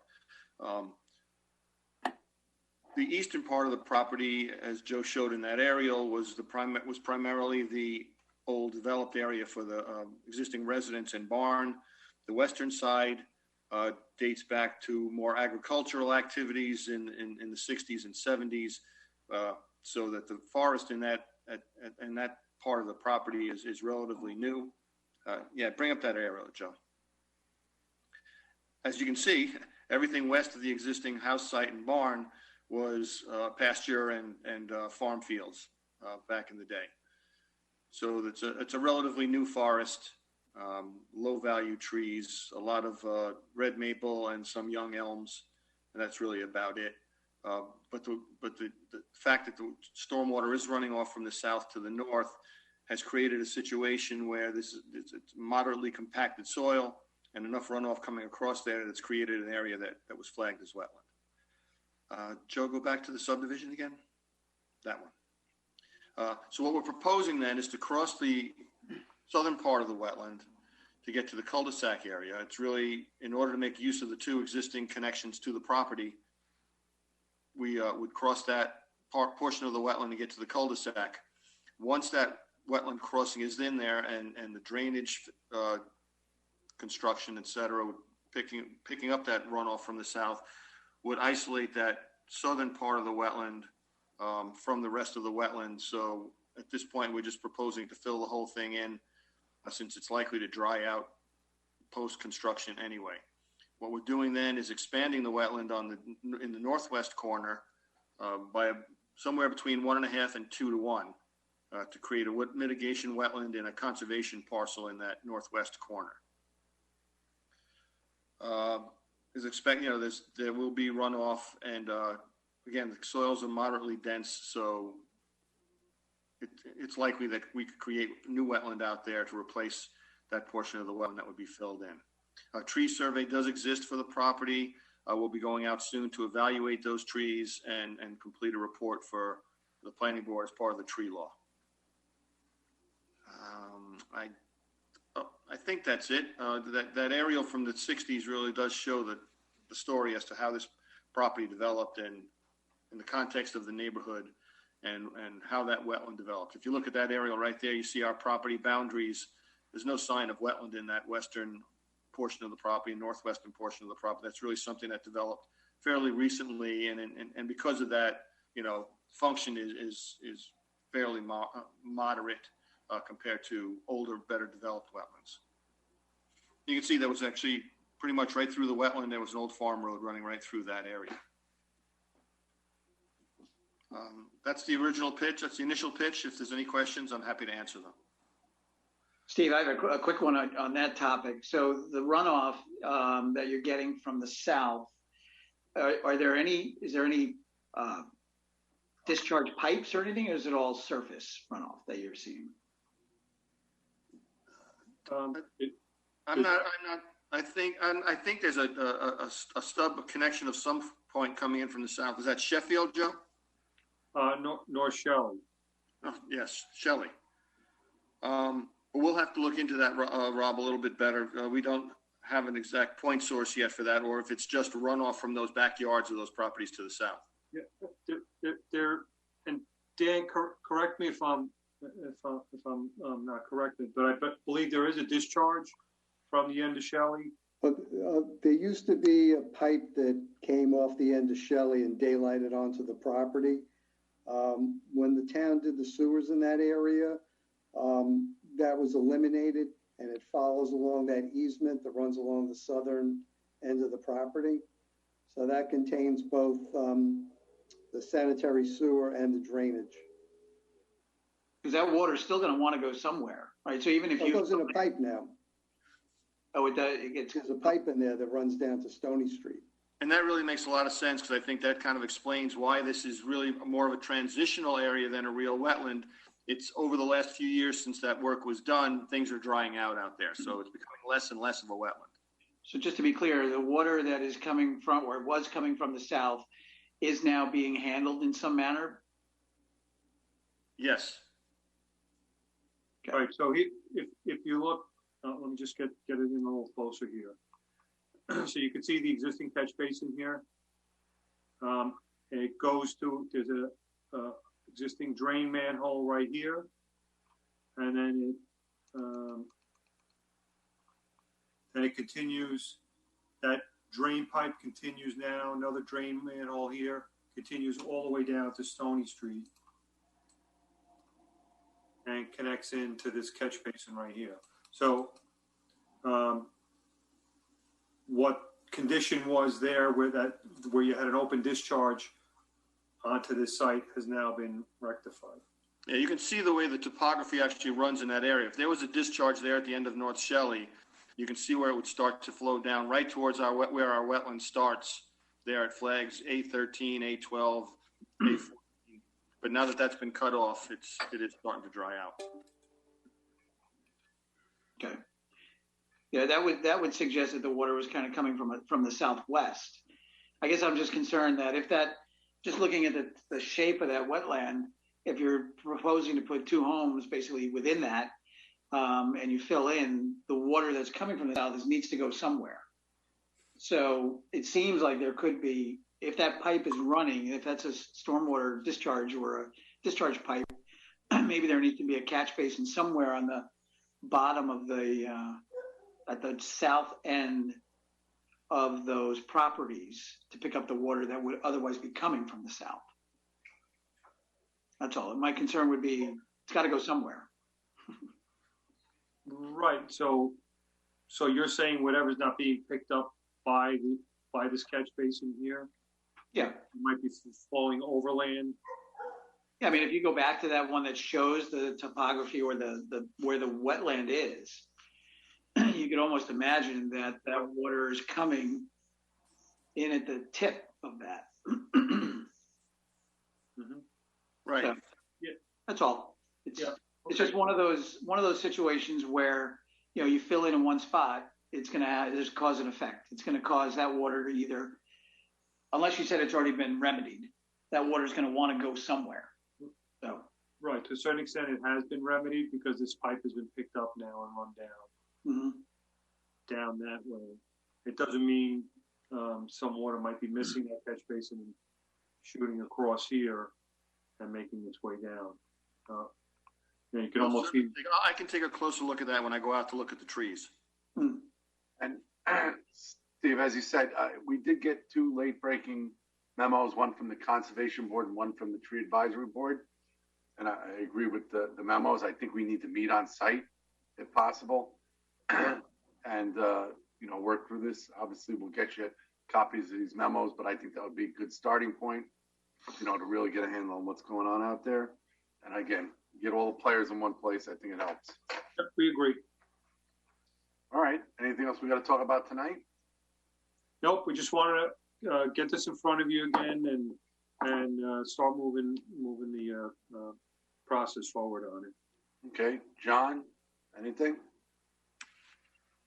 Not at this time. I have some things about Schofield Road, which include some of the drainage issues. We're going to want to take a look at a High Point subdivision and whatever the stormwater scheme was on that and how it relates to this, if at all. Okay. Things of that, but that can come as we go through. Yeah, it's first flush. Yeah. Jim, anything on your end? Not at this time. Dan, I hope you join us on the site visit. I'll be there.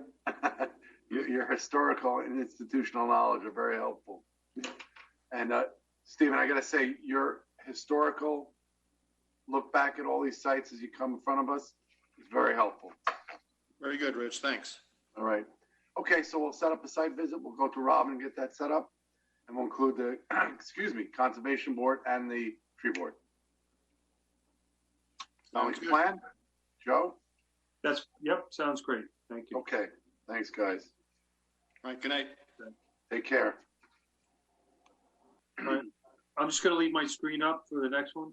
Yep, absolutely. So next on the agenda, number 12, is Nantucket Sound LLC. This is a discussion of proposed tree mitigation.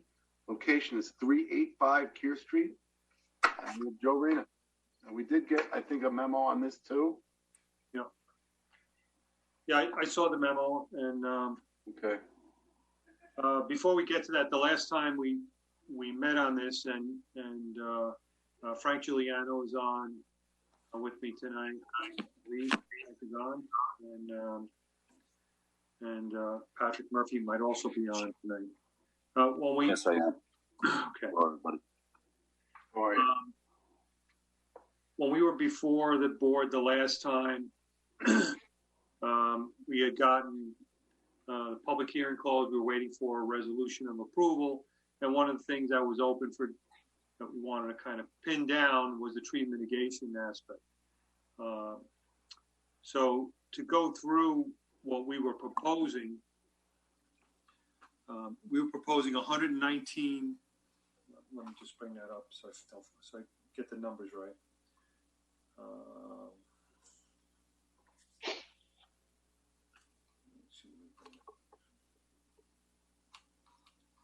Right. So we were proposing 93 trees and 94 understory shrubs, and we were estimating that it between the shrubs, adding the shrubs together with the trees, we were estimating it was about 119 trees is what we were proposing to try to come up with some way to equate it all together. So there was some discussion as to maybe doing some additional mitigation off-site. We had also offered to pay into the tree fund to make up any difference in the mitigation that the planning board felt might work. So Frank Giuliano and I and John and Robin took a walk out on the trail coming off of the end of Veterans Road there. Downing Drive, across from Uncle Giuseppe's and Burger King, which is over here. And we picked out a spot on the trail that there was some possible mitigation work that could be done to enhance that part of the trail. And Frank, are you on? No, I guess not. So where we're talking about, just give me a second here again.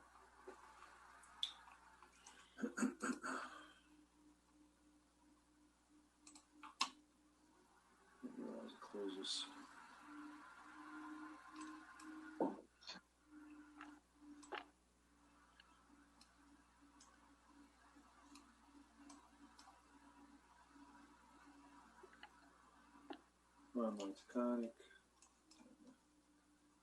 You know, while Joe's doing this, I just want to take note that it's this Zoom format.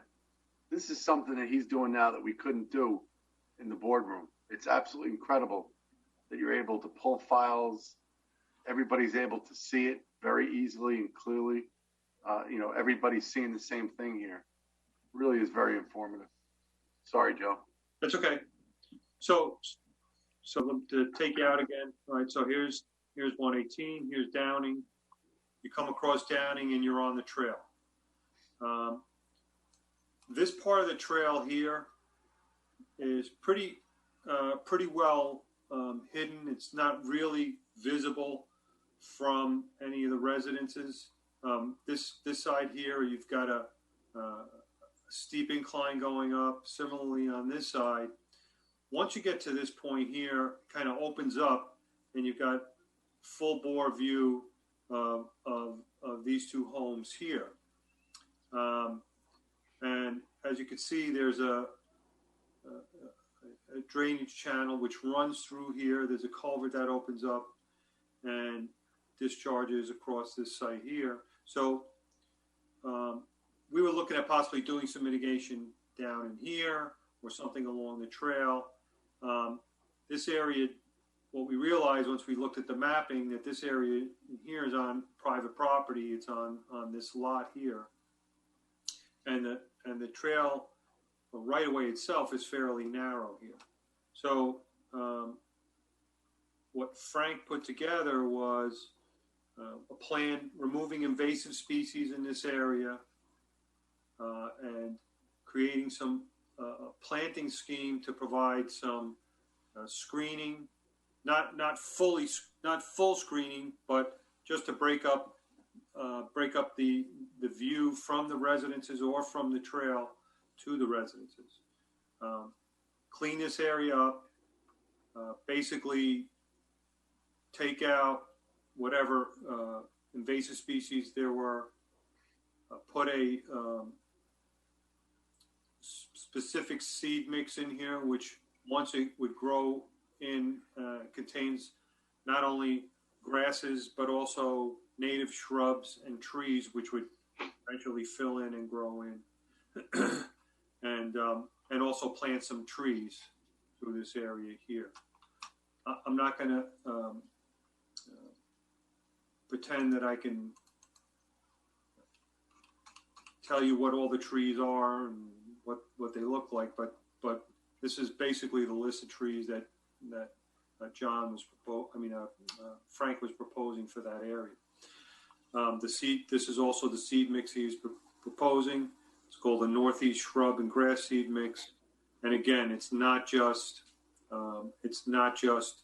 grasses, but it's also shrubs, native shrubs and native trees that would grow in that area.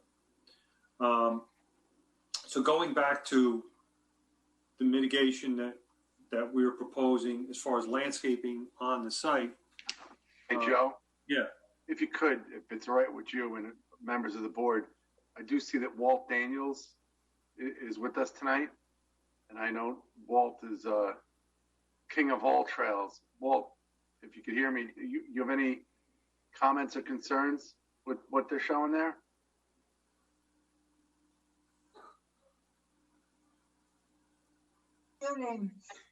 Okay, yeah, I'm here, and I went out and walked it yesterday a bit, and I took a bunch of photos. Basically, this whole area is already fairly treed as things are. It's not particularly lacking in trees. Much further down the trailway, you get into where there's 600 and some odd feet of boardwalk, which has much more severe invasive problems. If you're going to clean up invasives, I'd rather them cleaned up down there than here. The number of invasives in this area is relatively small by comparison with many of our trails. I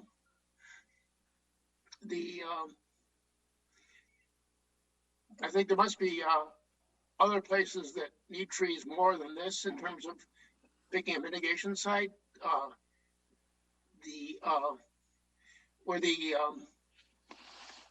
hashing is there of where pussy willows and whatever I think is proposed is downslope. They aren't going to really be visible from the trail much because that's steep down to where the water flows down below there. Some of the trees along there I think were listed as spruce. Let's see which. I have some concern that those will spread and there'll be a maintenance problem of encroaching on the trail and hence subject to ugly trimming. This is Jane. I'd like to add something about your removing invasives out by the Route 118. You say you're going to use Roundup. You're not supposed to use herbicides on town property unless you have a special permit. Thanks, Jane. Okay. All right. Well, Jane, thank you very much for your comments. Okay. Joe, any thoughts? Maybe we could. No, I mean, maybe Walt and Jane should have been on the walk with us. Yeah. You know, that's what we looked at when we went out there. Again, maybe that would be the thing to do. Maybe we could set up another walk. Yeah, I mean, so, from our perspective, we're kind of stuck here that we cannot proceed with our DEP application until the board issues at least a negative deck on this. Not necessarily, resolution. If we have a neg deck, they'll at least consider starting to review our application. So, okay, that's something that we're trying to achieve, and the applicants are happy to go and do something that would benefit the town. That's not in question at all here. Okay. As far as what we're and just what we're proposing, and what we've come up with for landscaping on site, as I said, we're saying we're at like 119 trees, and we're pretty much equivalent in inch diameter to what we're removing based on our calculations. So, we think we're in there or close to being in there with our mitigation as is. And again, the applicants are happy to do whatever to do something to benefit the town, but we need to be able also to move forward in our process. And we don't want this to drag on another month. All right, I think we hear you. John, any issue with, or Jim, any issue with following up with the neg deck while they work with the tree board and the Daniels to get mitigation in a place that is best for the town, works best for the town? I think we need to know how much mitigation is actually being proposed before we can find that the environmental impacts are adequately mitigated. So I think we need to get more certainty on a tree mitigation plan. Okay, John, any thoughts? Well, this is Patrick Murphy. Hello? Yeah, hang on one second, Patrick. Okay, I'm sorry. It's all right. Well, yeah, I agree with Jim, but I think in the totality of what they're offering, regardless of where it goes on the trail, I think that they're in a good position in terms of what the offered mitigation is, like compared to what they're removing. So Joe said that the amount of trees that they're putting in is close to what they're taking out in terms of DBH and so on and so forth. So along with some of this invasive removal and some additions of some understory plantings, I think it's close to adequate mitigation plan, from what I'm hearing, from what I've seen so far. So if there's some sort of, moving this down to a different part of the trail with a little bit more area that has more invasive species, I don't think that changes necessarily what they're doing. So I'm happy to work in the next week or so to get out there with others to scope out another area. I thought this was, when I was there, I thought this was a good area as well. And while there are trees all along this trail, I think the point here was it is a little bit open. It's open to some of the backyards there, and adding some trees here has the benefit not only of the intrinsic value of the trees, but also what they will do for the neighbors that are now watching people walk along the trail. I think that's also a benefit that shouldn't be missed. So we absolutely value your opinion and your thoughts. And I think if they're heading in the right direction, as much as I hear what Jim's saying, we want to get this mitigation moving, but we also want to make sure it's correct. And I think Walt and Jane Daniels know these trails like the back of our hands. We know. So I think maybe we set up another meeting, but I don't I mean, I look to the board. Does anybody, any other board members have an issue with the neg deck if we're moving in the right direction? And I think ultimately we have control over what's the mitigation is at the end of the day anyway. So if we needed to add or subtract or whatever, I think we have the control to do that. So board members, open discussion. Any thoughts or issues on the neg deck? Rich, I'd be in favor of moving ahead with the neg deck. I think that allows, you know, the applicant to kind of move forward a little bit. I think this location, and I wouldn't mind, I'll take a walk out there myself as well, but I like the proximity of this location near the property. I mean, I think that's a nice thing that it's, you know, it's not adjacent to it, but at least it's nearby. And there's, you know, it's kind of like taking care of your own local neighborhood. I think that's a good thing. I guess the other would be to, I wonder if there can't be a top 5 locations requiring mitigation that we could all kind of be aware of so that we can kind of continue the process rather than each time it coming up as a, you know, kind of a subjective. It's kind of like what our highway superintendent did with the roads, right? It's phenomenal what he's done in kind of categorizing all of the various roads and knowing what needs the most work the soonest. Maybe from a mitigation perspective around our trails, we could have the same idea. Maybe there already is, I don't know. I think that's a great idea, and that would make, I think, everyone's lives a lot easier. And I think that's something we should definitely look into. I see Aaron. I like the idea of this type of mitigation much better than putting money away into a tree bank that may or may not get used in an appropriate way. So I would encourage the applicant to proceed in this direction. I think if we can fashion a neg deck that encompasses this type of mitigation, I would support it so that this project can move forward, you know, again, with the condition that this type of mitigation be in place. And I just wonder, does this need to be looked at by anyone else, any other agencies, or can we just do this with our planning staff at this point? Well, we will, if we haven't sent it out already, Aaron, we will send it to Conservation and Tree Committee. I think Tree Committee did see it because I think they.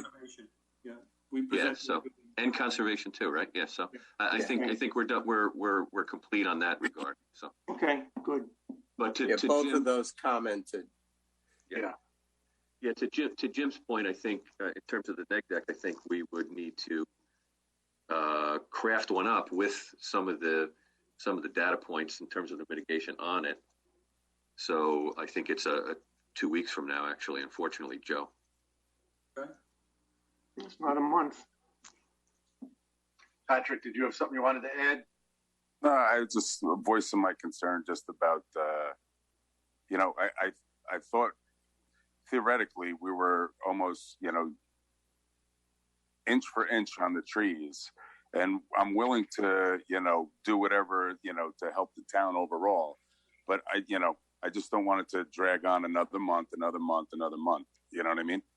Yeah, I can assure you that, you know, the long agendas we have, if we could shorten them, yeah, everybody but Nancy's in favor of that.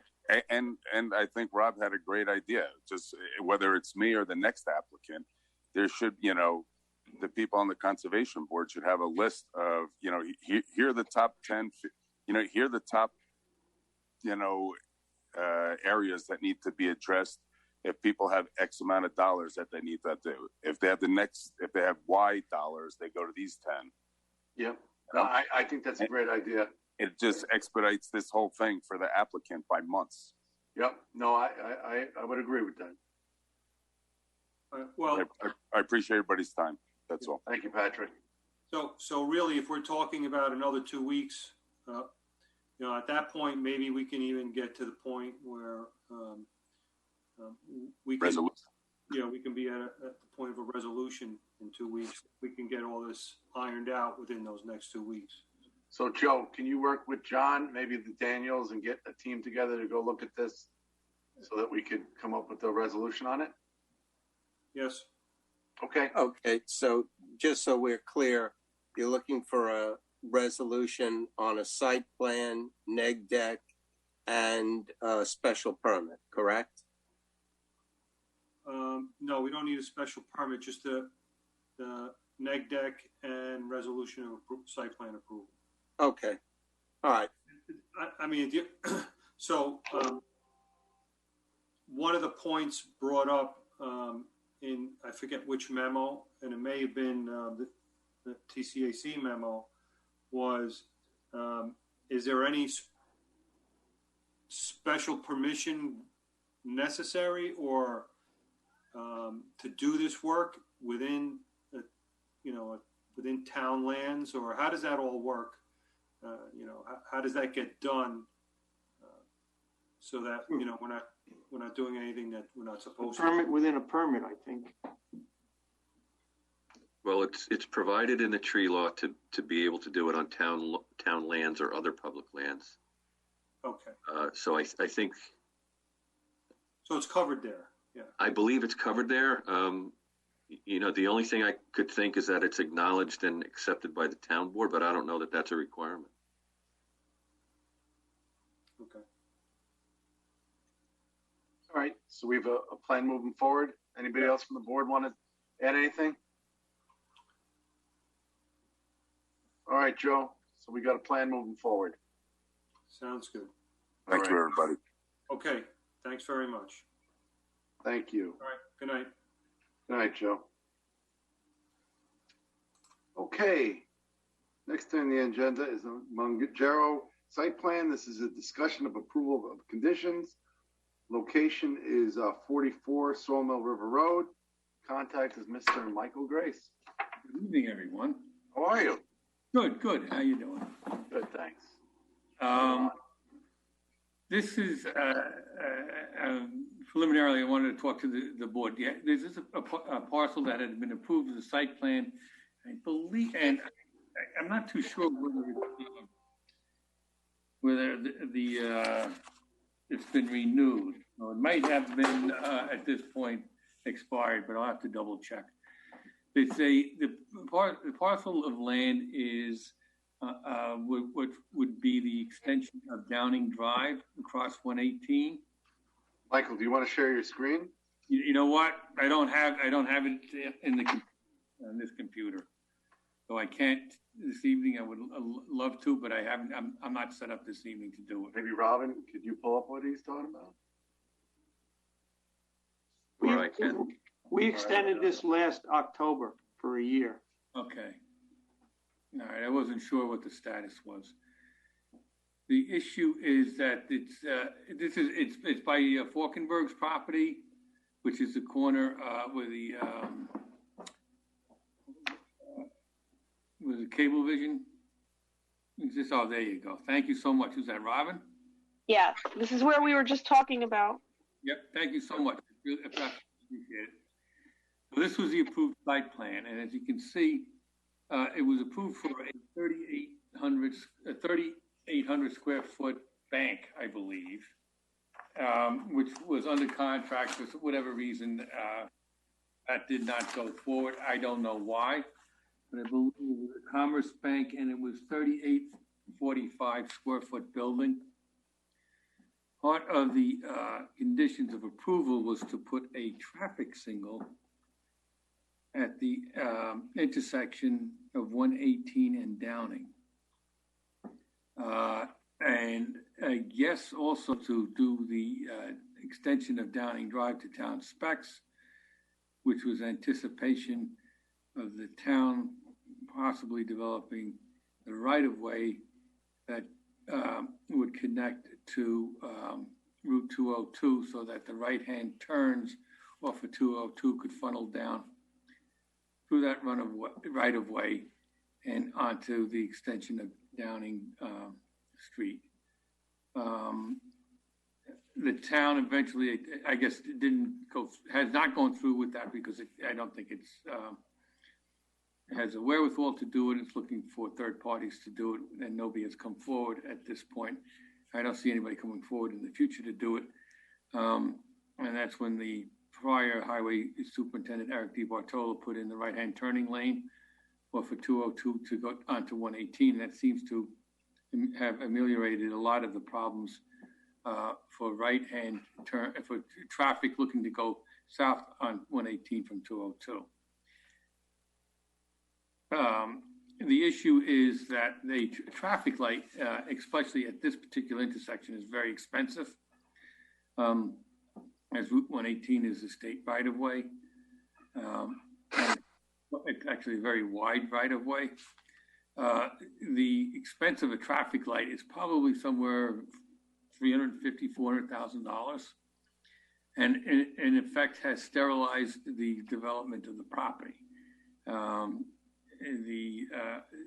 To have tied the traffic, the contribution of a traffic light to the development of this property, I believe is excessive. You're really talking about the development of a 3,800 square foot building, which is about the size of my office,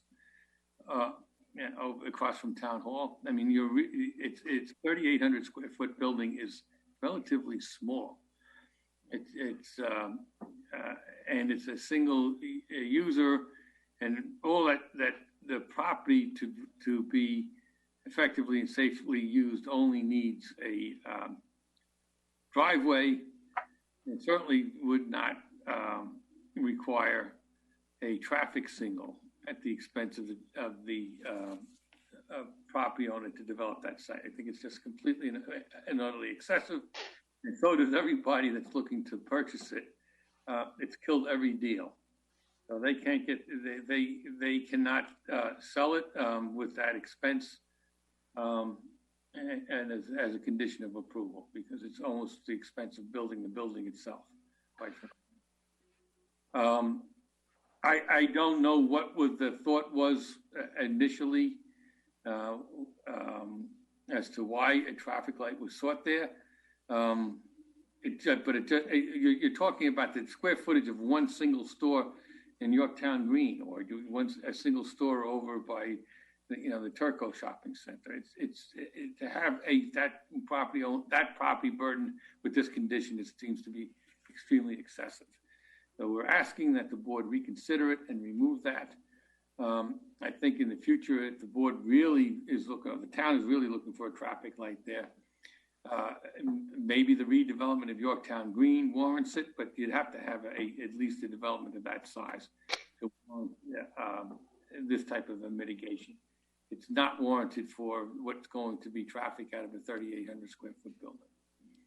So we're looking to have that condition of approval removed.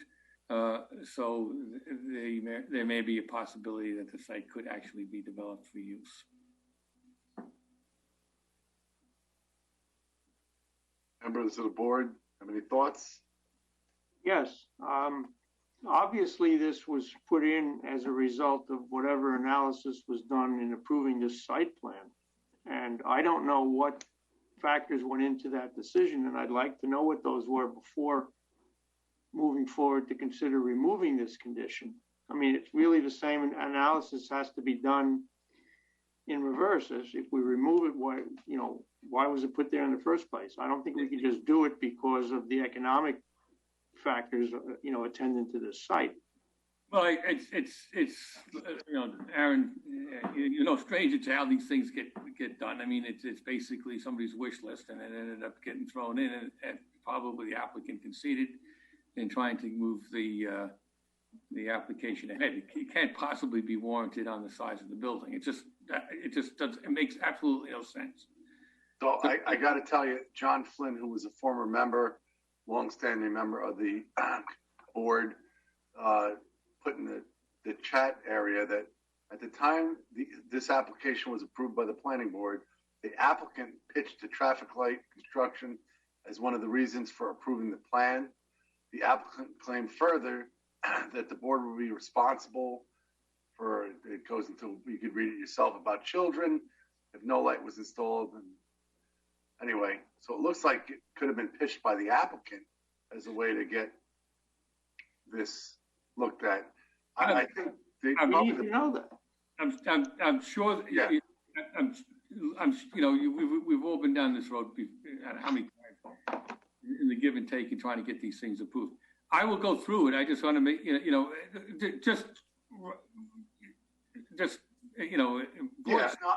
I think I hear what you're saying.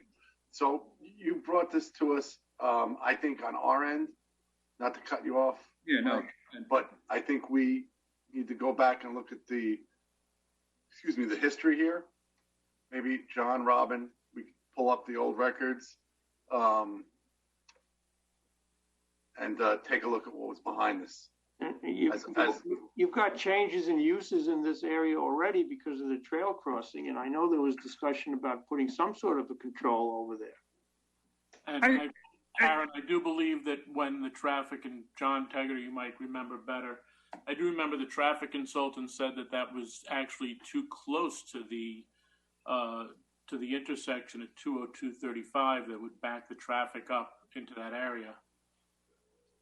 We got to look at it.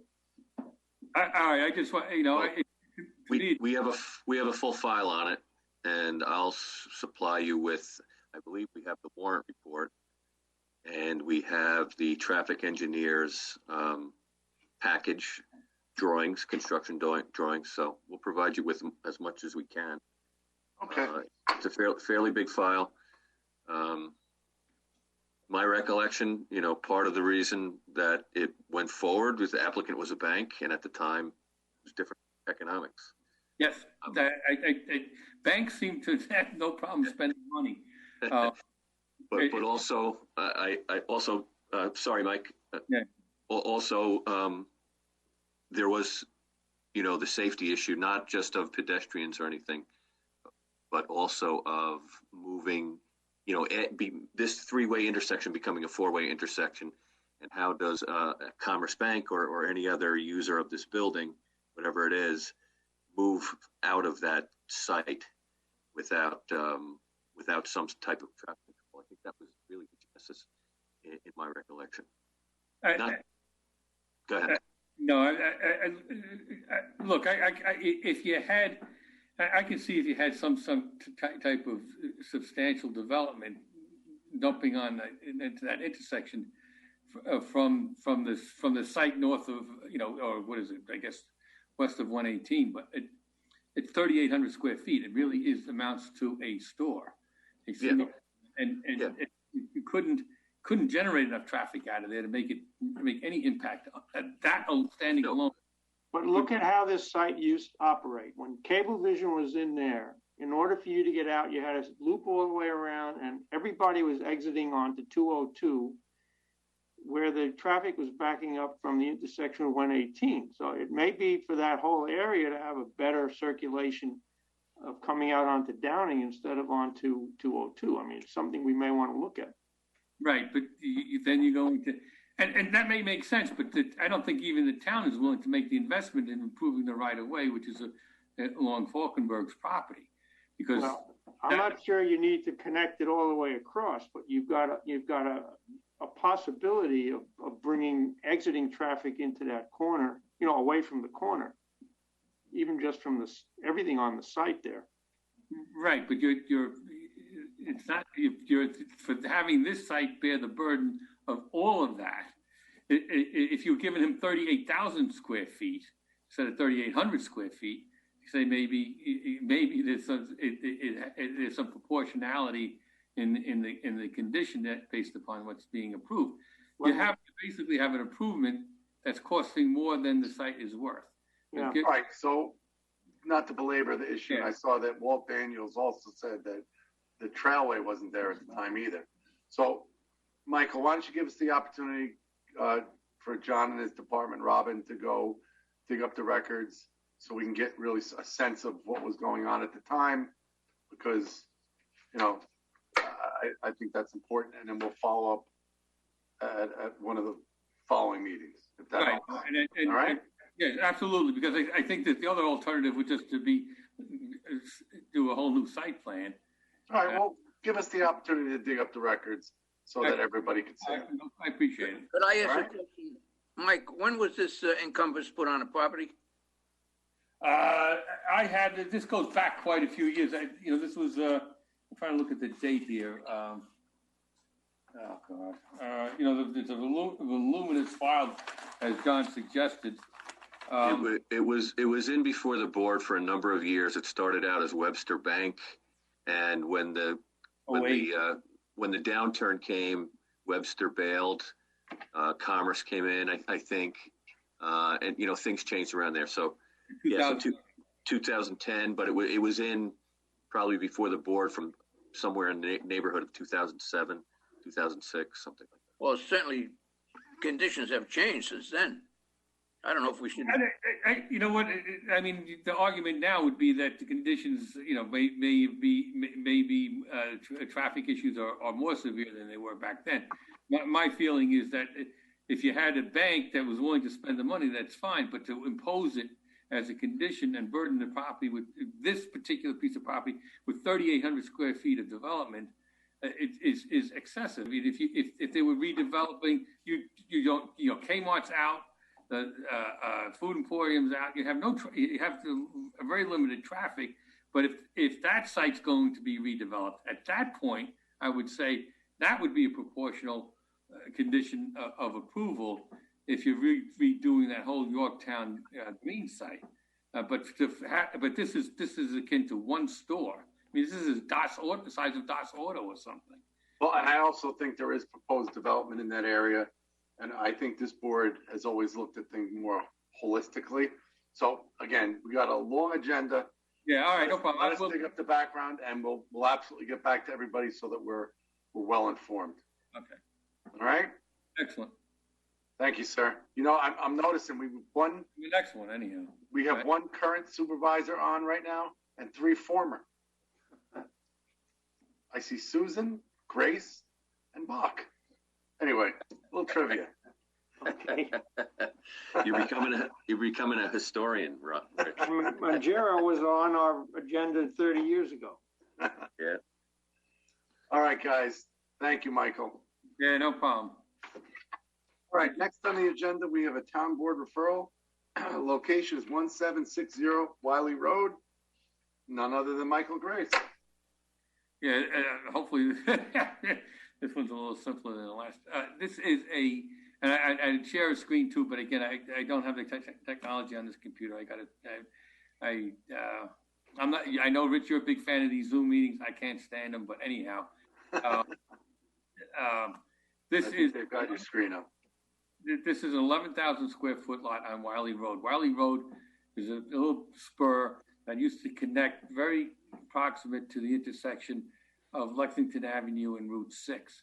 The town had, and I believe I was the attorney at the time, abandoned that connection from Wiley Road onto Lexington Avenue. I guess because its proximity to the intersection of 6 made it problematic. So it's a little dead end that is actually accessed through the, I think the driveway and the entrance is either through Old Yorktown Village or behind where is the CAMI building and what is Wall Hours. That's how it's a tough road to get to anyhow. If you don't know where you're going, you'll never quite figure out how to get to Wiley Road.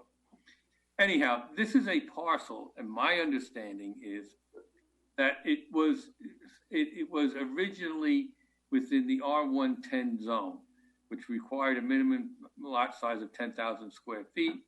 At some point, the town rezoned everything R10 to require 20,000 square feet, although they kept the setbacks of the old R110, but now they had a minimum lot size of 20,000 square feet.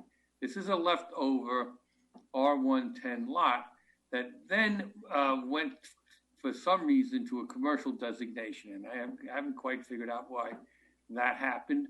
I think maybe because it is it's situate next to or behind the CAMI parcel.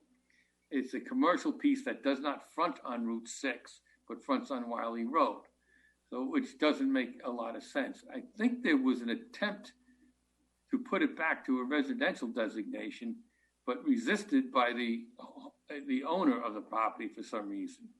Anyhow, there's now a contract vendee who is looking to develop that standalone, what is about 11,000 square foot parcel, and would like to do it as to accommodate a 2-family residential house. It would seem to be the perfect fit between the abutting commercial properties that face and front on Route 6 and the R3 parcels to the south, which include all the villas on the lake, New Chalet, Lakeside Colony, or whatever it is. So, so the request in front of the town board is to rezone it to residential. The issue that you have is that the smallest single family lot size is 20,000 square feet. So if they rezoned it to residential, it's still undersized for all the zoning designations under the code. So the only section of the code that would allow for a residence per 10,000 square feet is an R2, but you need 20. I think, John, if I'm not correct, you need 10,000 per unit. So you still, so it'd be an R2, but only could have one unit. Then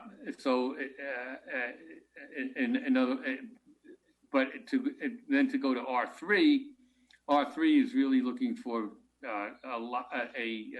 somewhat of a critical mass of development, common wall development, because the setbacks or lot setbacks are quite significant. So it really, R3 is looking to be applied to a very large size lot. So this kind of falls in between. So what we're looking for before the town board is to rezone it to a transitional zone, and to allow for a two-family house on the 11,000 square foot parcel as a transition from the commercial on Route 6 to the R3 development to its south. And it would seem to be, it really is a perfect fit.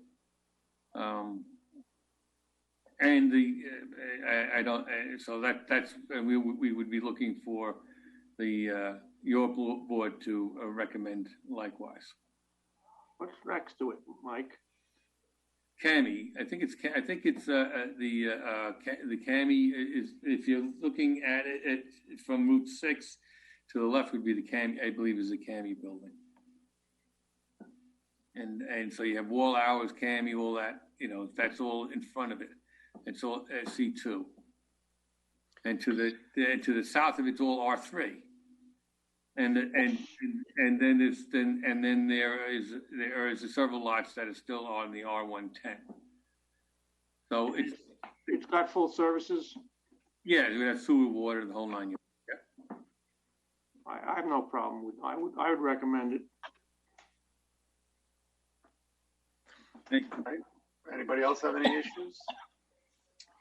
I'd have to recommend it too. I don't see no detrimental use. Oh yeah, the advocacy for it would be essentially, the town's always looking for some type of diverse housing stock that makes some affordable, residential living. This is exactly how you create it. This is allowing the private sector to do exactly what is a public, effective public policy. Create affordable housing with very little to no intrusion or impact on the surrounding neighborhood and the environs. It's a perfect fit. And quite frankly, I think the town's got to reconsider creating some zoning district that allows for this type of thing at this point, because it's your housing market's going up at an enormous rate, and anybody that has kids that are looking to buy this town and stay in this town, it's not gonna happen unless you create some diverse housing stock, and this is a perfect place. Mike, the property is owned by the next door resident? Yeah, it's been kept in separate ownership to avoid a merger situation, and actually, and the town board kind of accommodated that by having it zoned differently than the house. So it's separated by zoning designation, and it's separated by actual legal ownership. I think it's owned the same though. Yeah, I think there's one's husband, one's wife, and then husband and wife. So it's split along the lines of husband and wife. Oh yeah, no, I got that, but I think the zoning is both are C2. Oh really? And even that, that doesn't make sense either. So, but they're living in the house. It's a pre-existing non-conforming use. Yeah. Well, I haven't been asked to do anything regarding that, but right. Map. Well, maybe it would be a good idea to make that legal too. But I guess the question is, whether you agree with the transitional zone, and whether you agree with the double unit. I think that's the issue, and similar to some of the things we've seen in the recent past and tonight in terms of density and things of that nature. Well, all the points Michael made in terms of housing stock and so forth are also important pieces of the story too.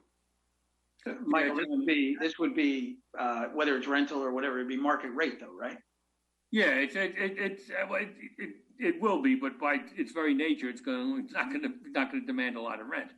Right. But it's not affordable housing; it's housing that's affordable. Yeah, exactly. And the dilemma that the property owner has, is that there isn't any zoning category, textual zoning category that the lot fits into to make it viable as a residential lot. I can't go to you rezone to R110. You have the old R110 setbacks, but you need 20,000 square feet. So now I got to go to ZBA for a variance. You go to R2, I can't do it because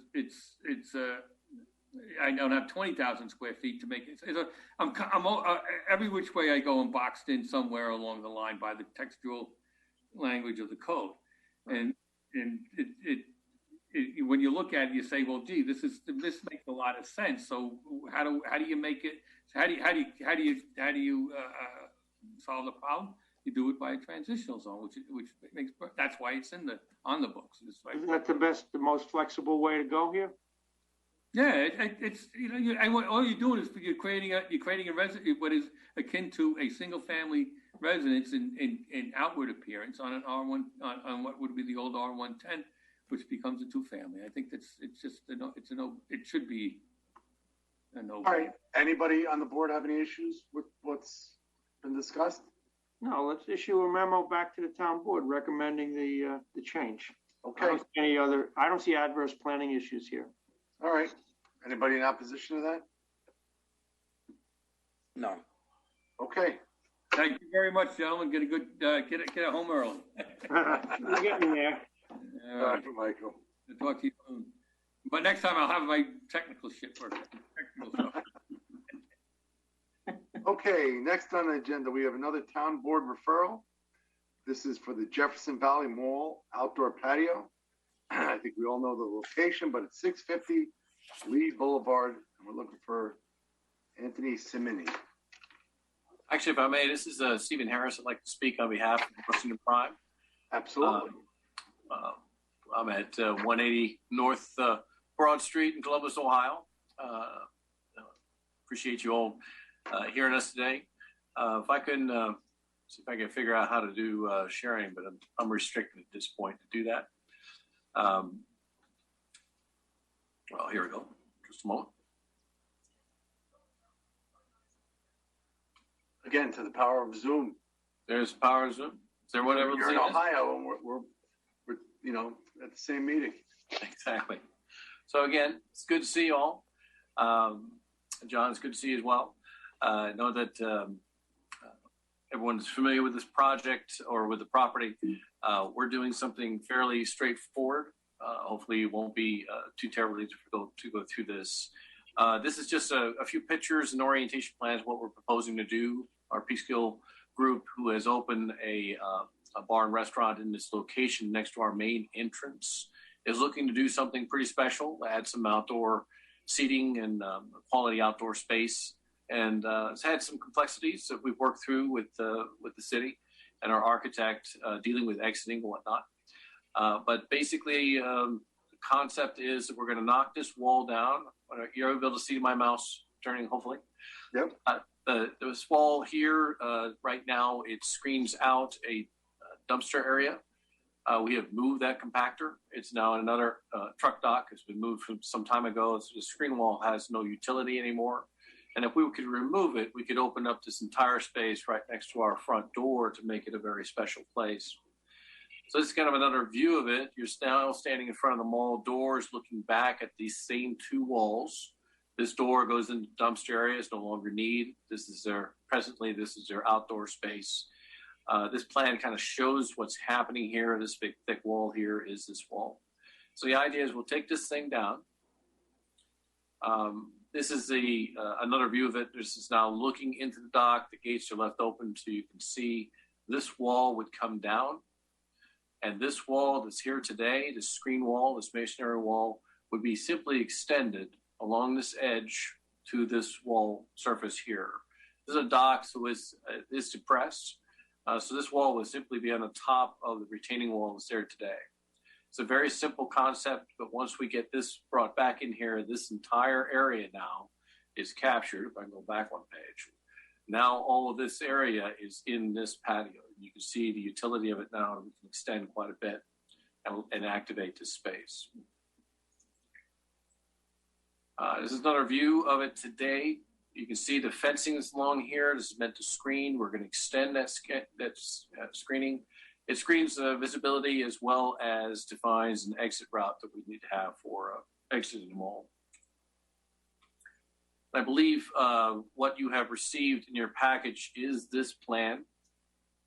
I can just get it in focus here. As you can see, it's kind of straightforward. Here's the mall.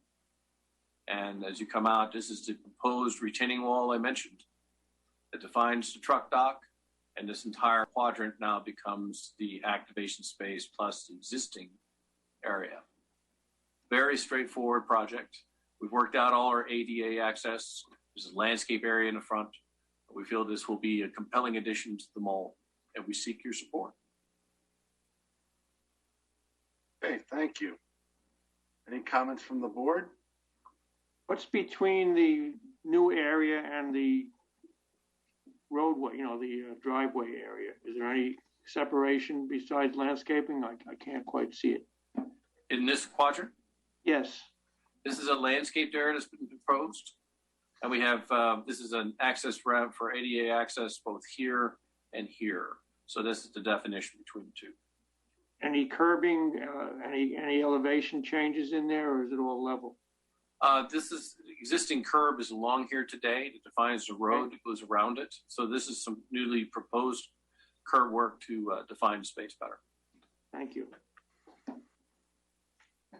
Anybody else from the board? John, do we have to worry about parking? I can't imagine with everything they got out there that would be an issue here. No, I don't think you have to worry about parking. Okay. At all. And we can certainly look at those numbers, but my prediction is that no, you will not have to worry about that. I think your prediction is going to be right. And Mr. Harris, the relocation of the dumpsters, is that something we need to look at, or is it in the existing area? It's already taken place. We moved the dumpster some time ago. It's in an existing truck dock around the corner. In preparation for the project. So there's no material changes that were requested or required. All right. Well, I think anything that's going to help the mall and its success is really important to the town. I have absolutely no objection or concerns about what they're proposing here. I just have one quick question. Steve, on your key map, you have area A, area B. I assume that we've been talking about area A. Correct. But what is area B? Is it I believe on display here? I believe area B is the location of the compactor where we moved it to truck dock. That's where the relocated compactor went to. Yes. Got it. Thank you. All right. So what are our next steps here, John?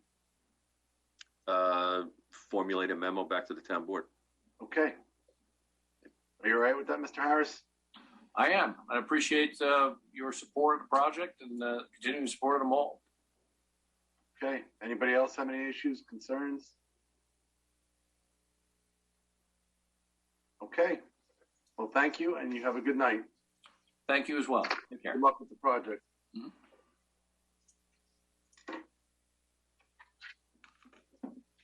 We have 2 more town board referrals. I just got a text from Nancy to slow down.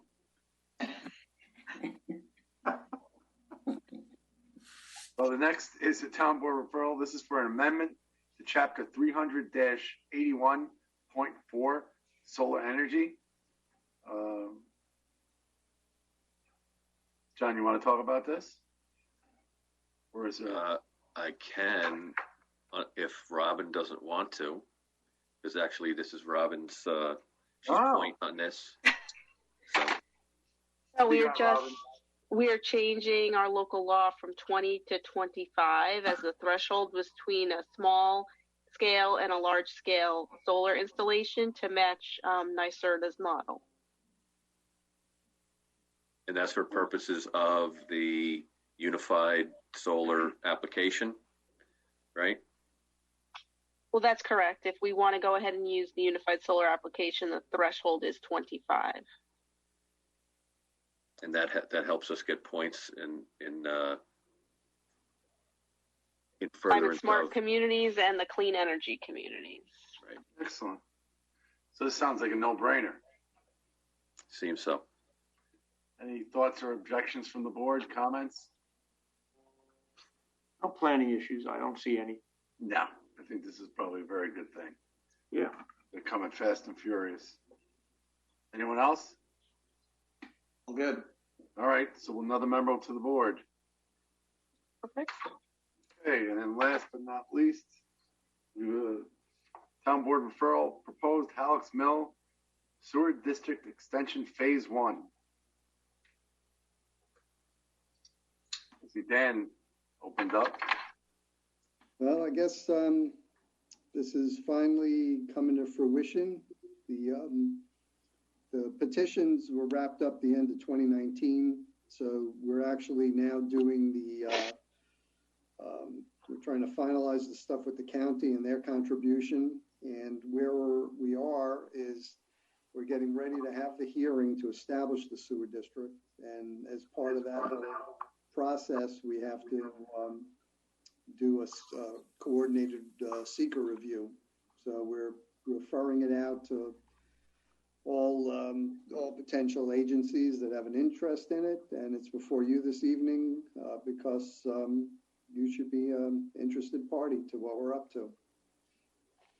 So is this what Alice Broker, I think I saw some article, I think she was extremely pleased and said about time. So anybody want to comment on it? Any concerns? This is for up by Sparkle Lake, right, Dan? Is that right? There's actually 3 areas. One area kind of takes in part of the old Westchester Cottage Farms, going up into like Hickory and Hemlock, those streets over there.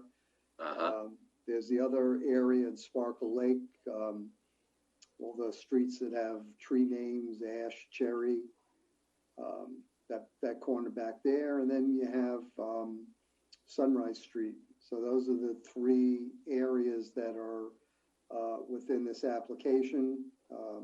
All told, there's about 315 parcels that are part of the application. I think this is a great thing. No problem. This is good. Great.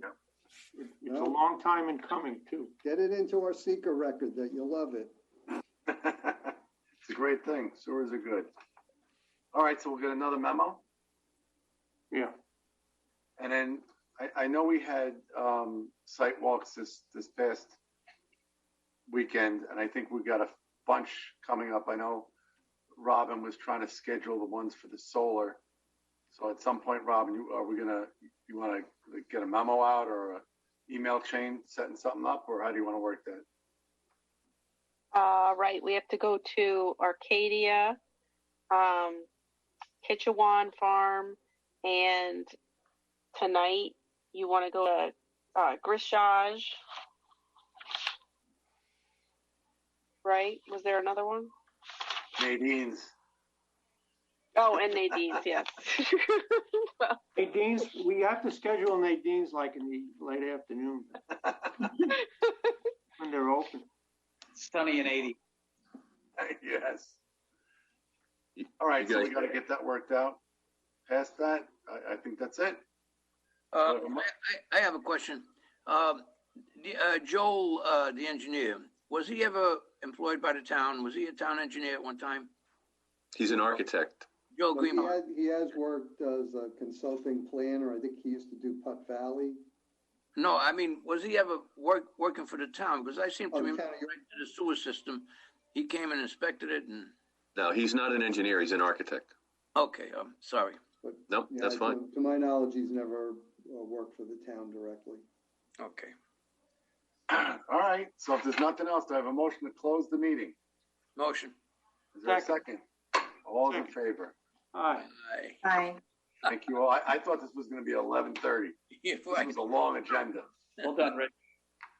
Have a great holiday, everybody. Yes. No. Memorial Day. All the best. Enjoy.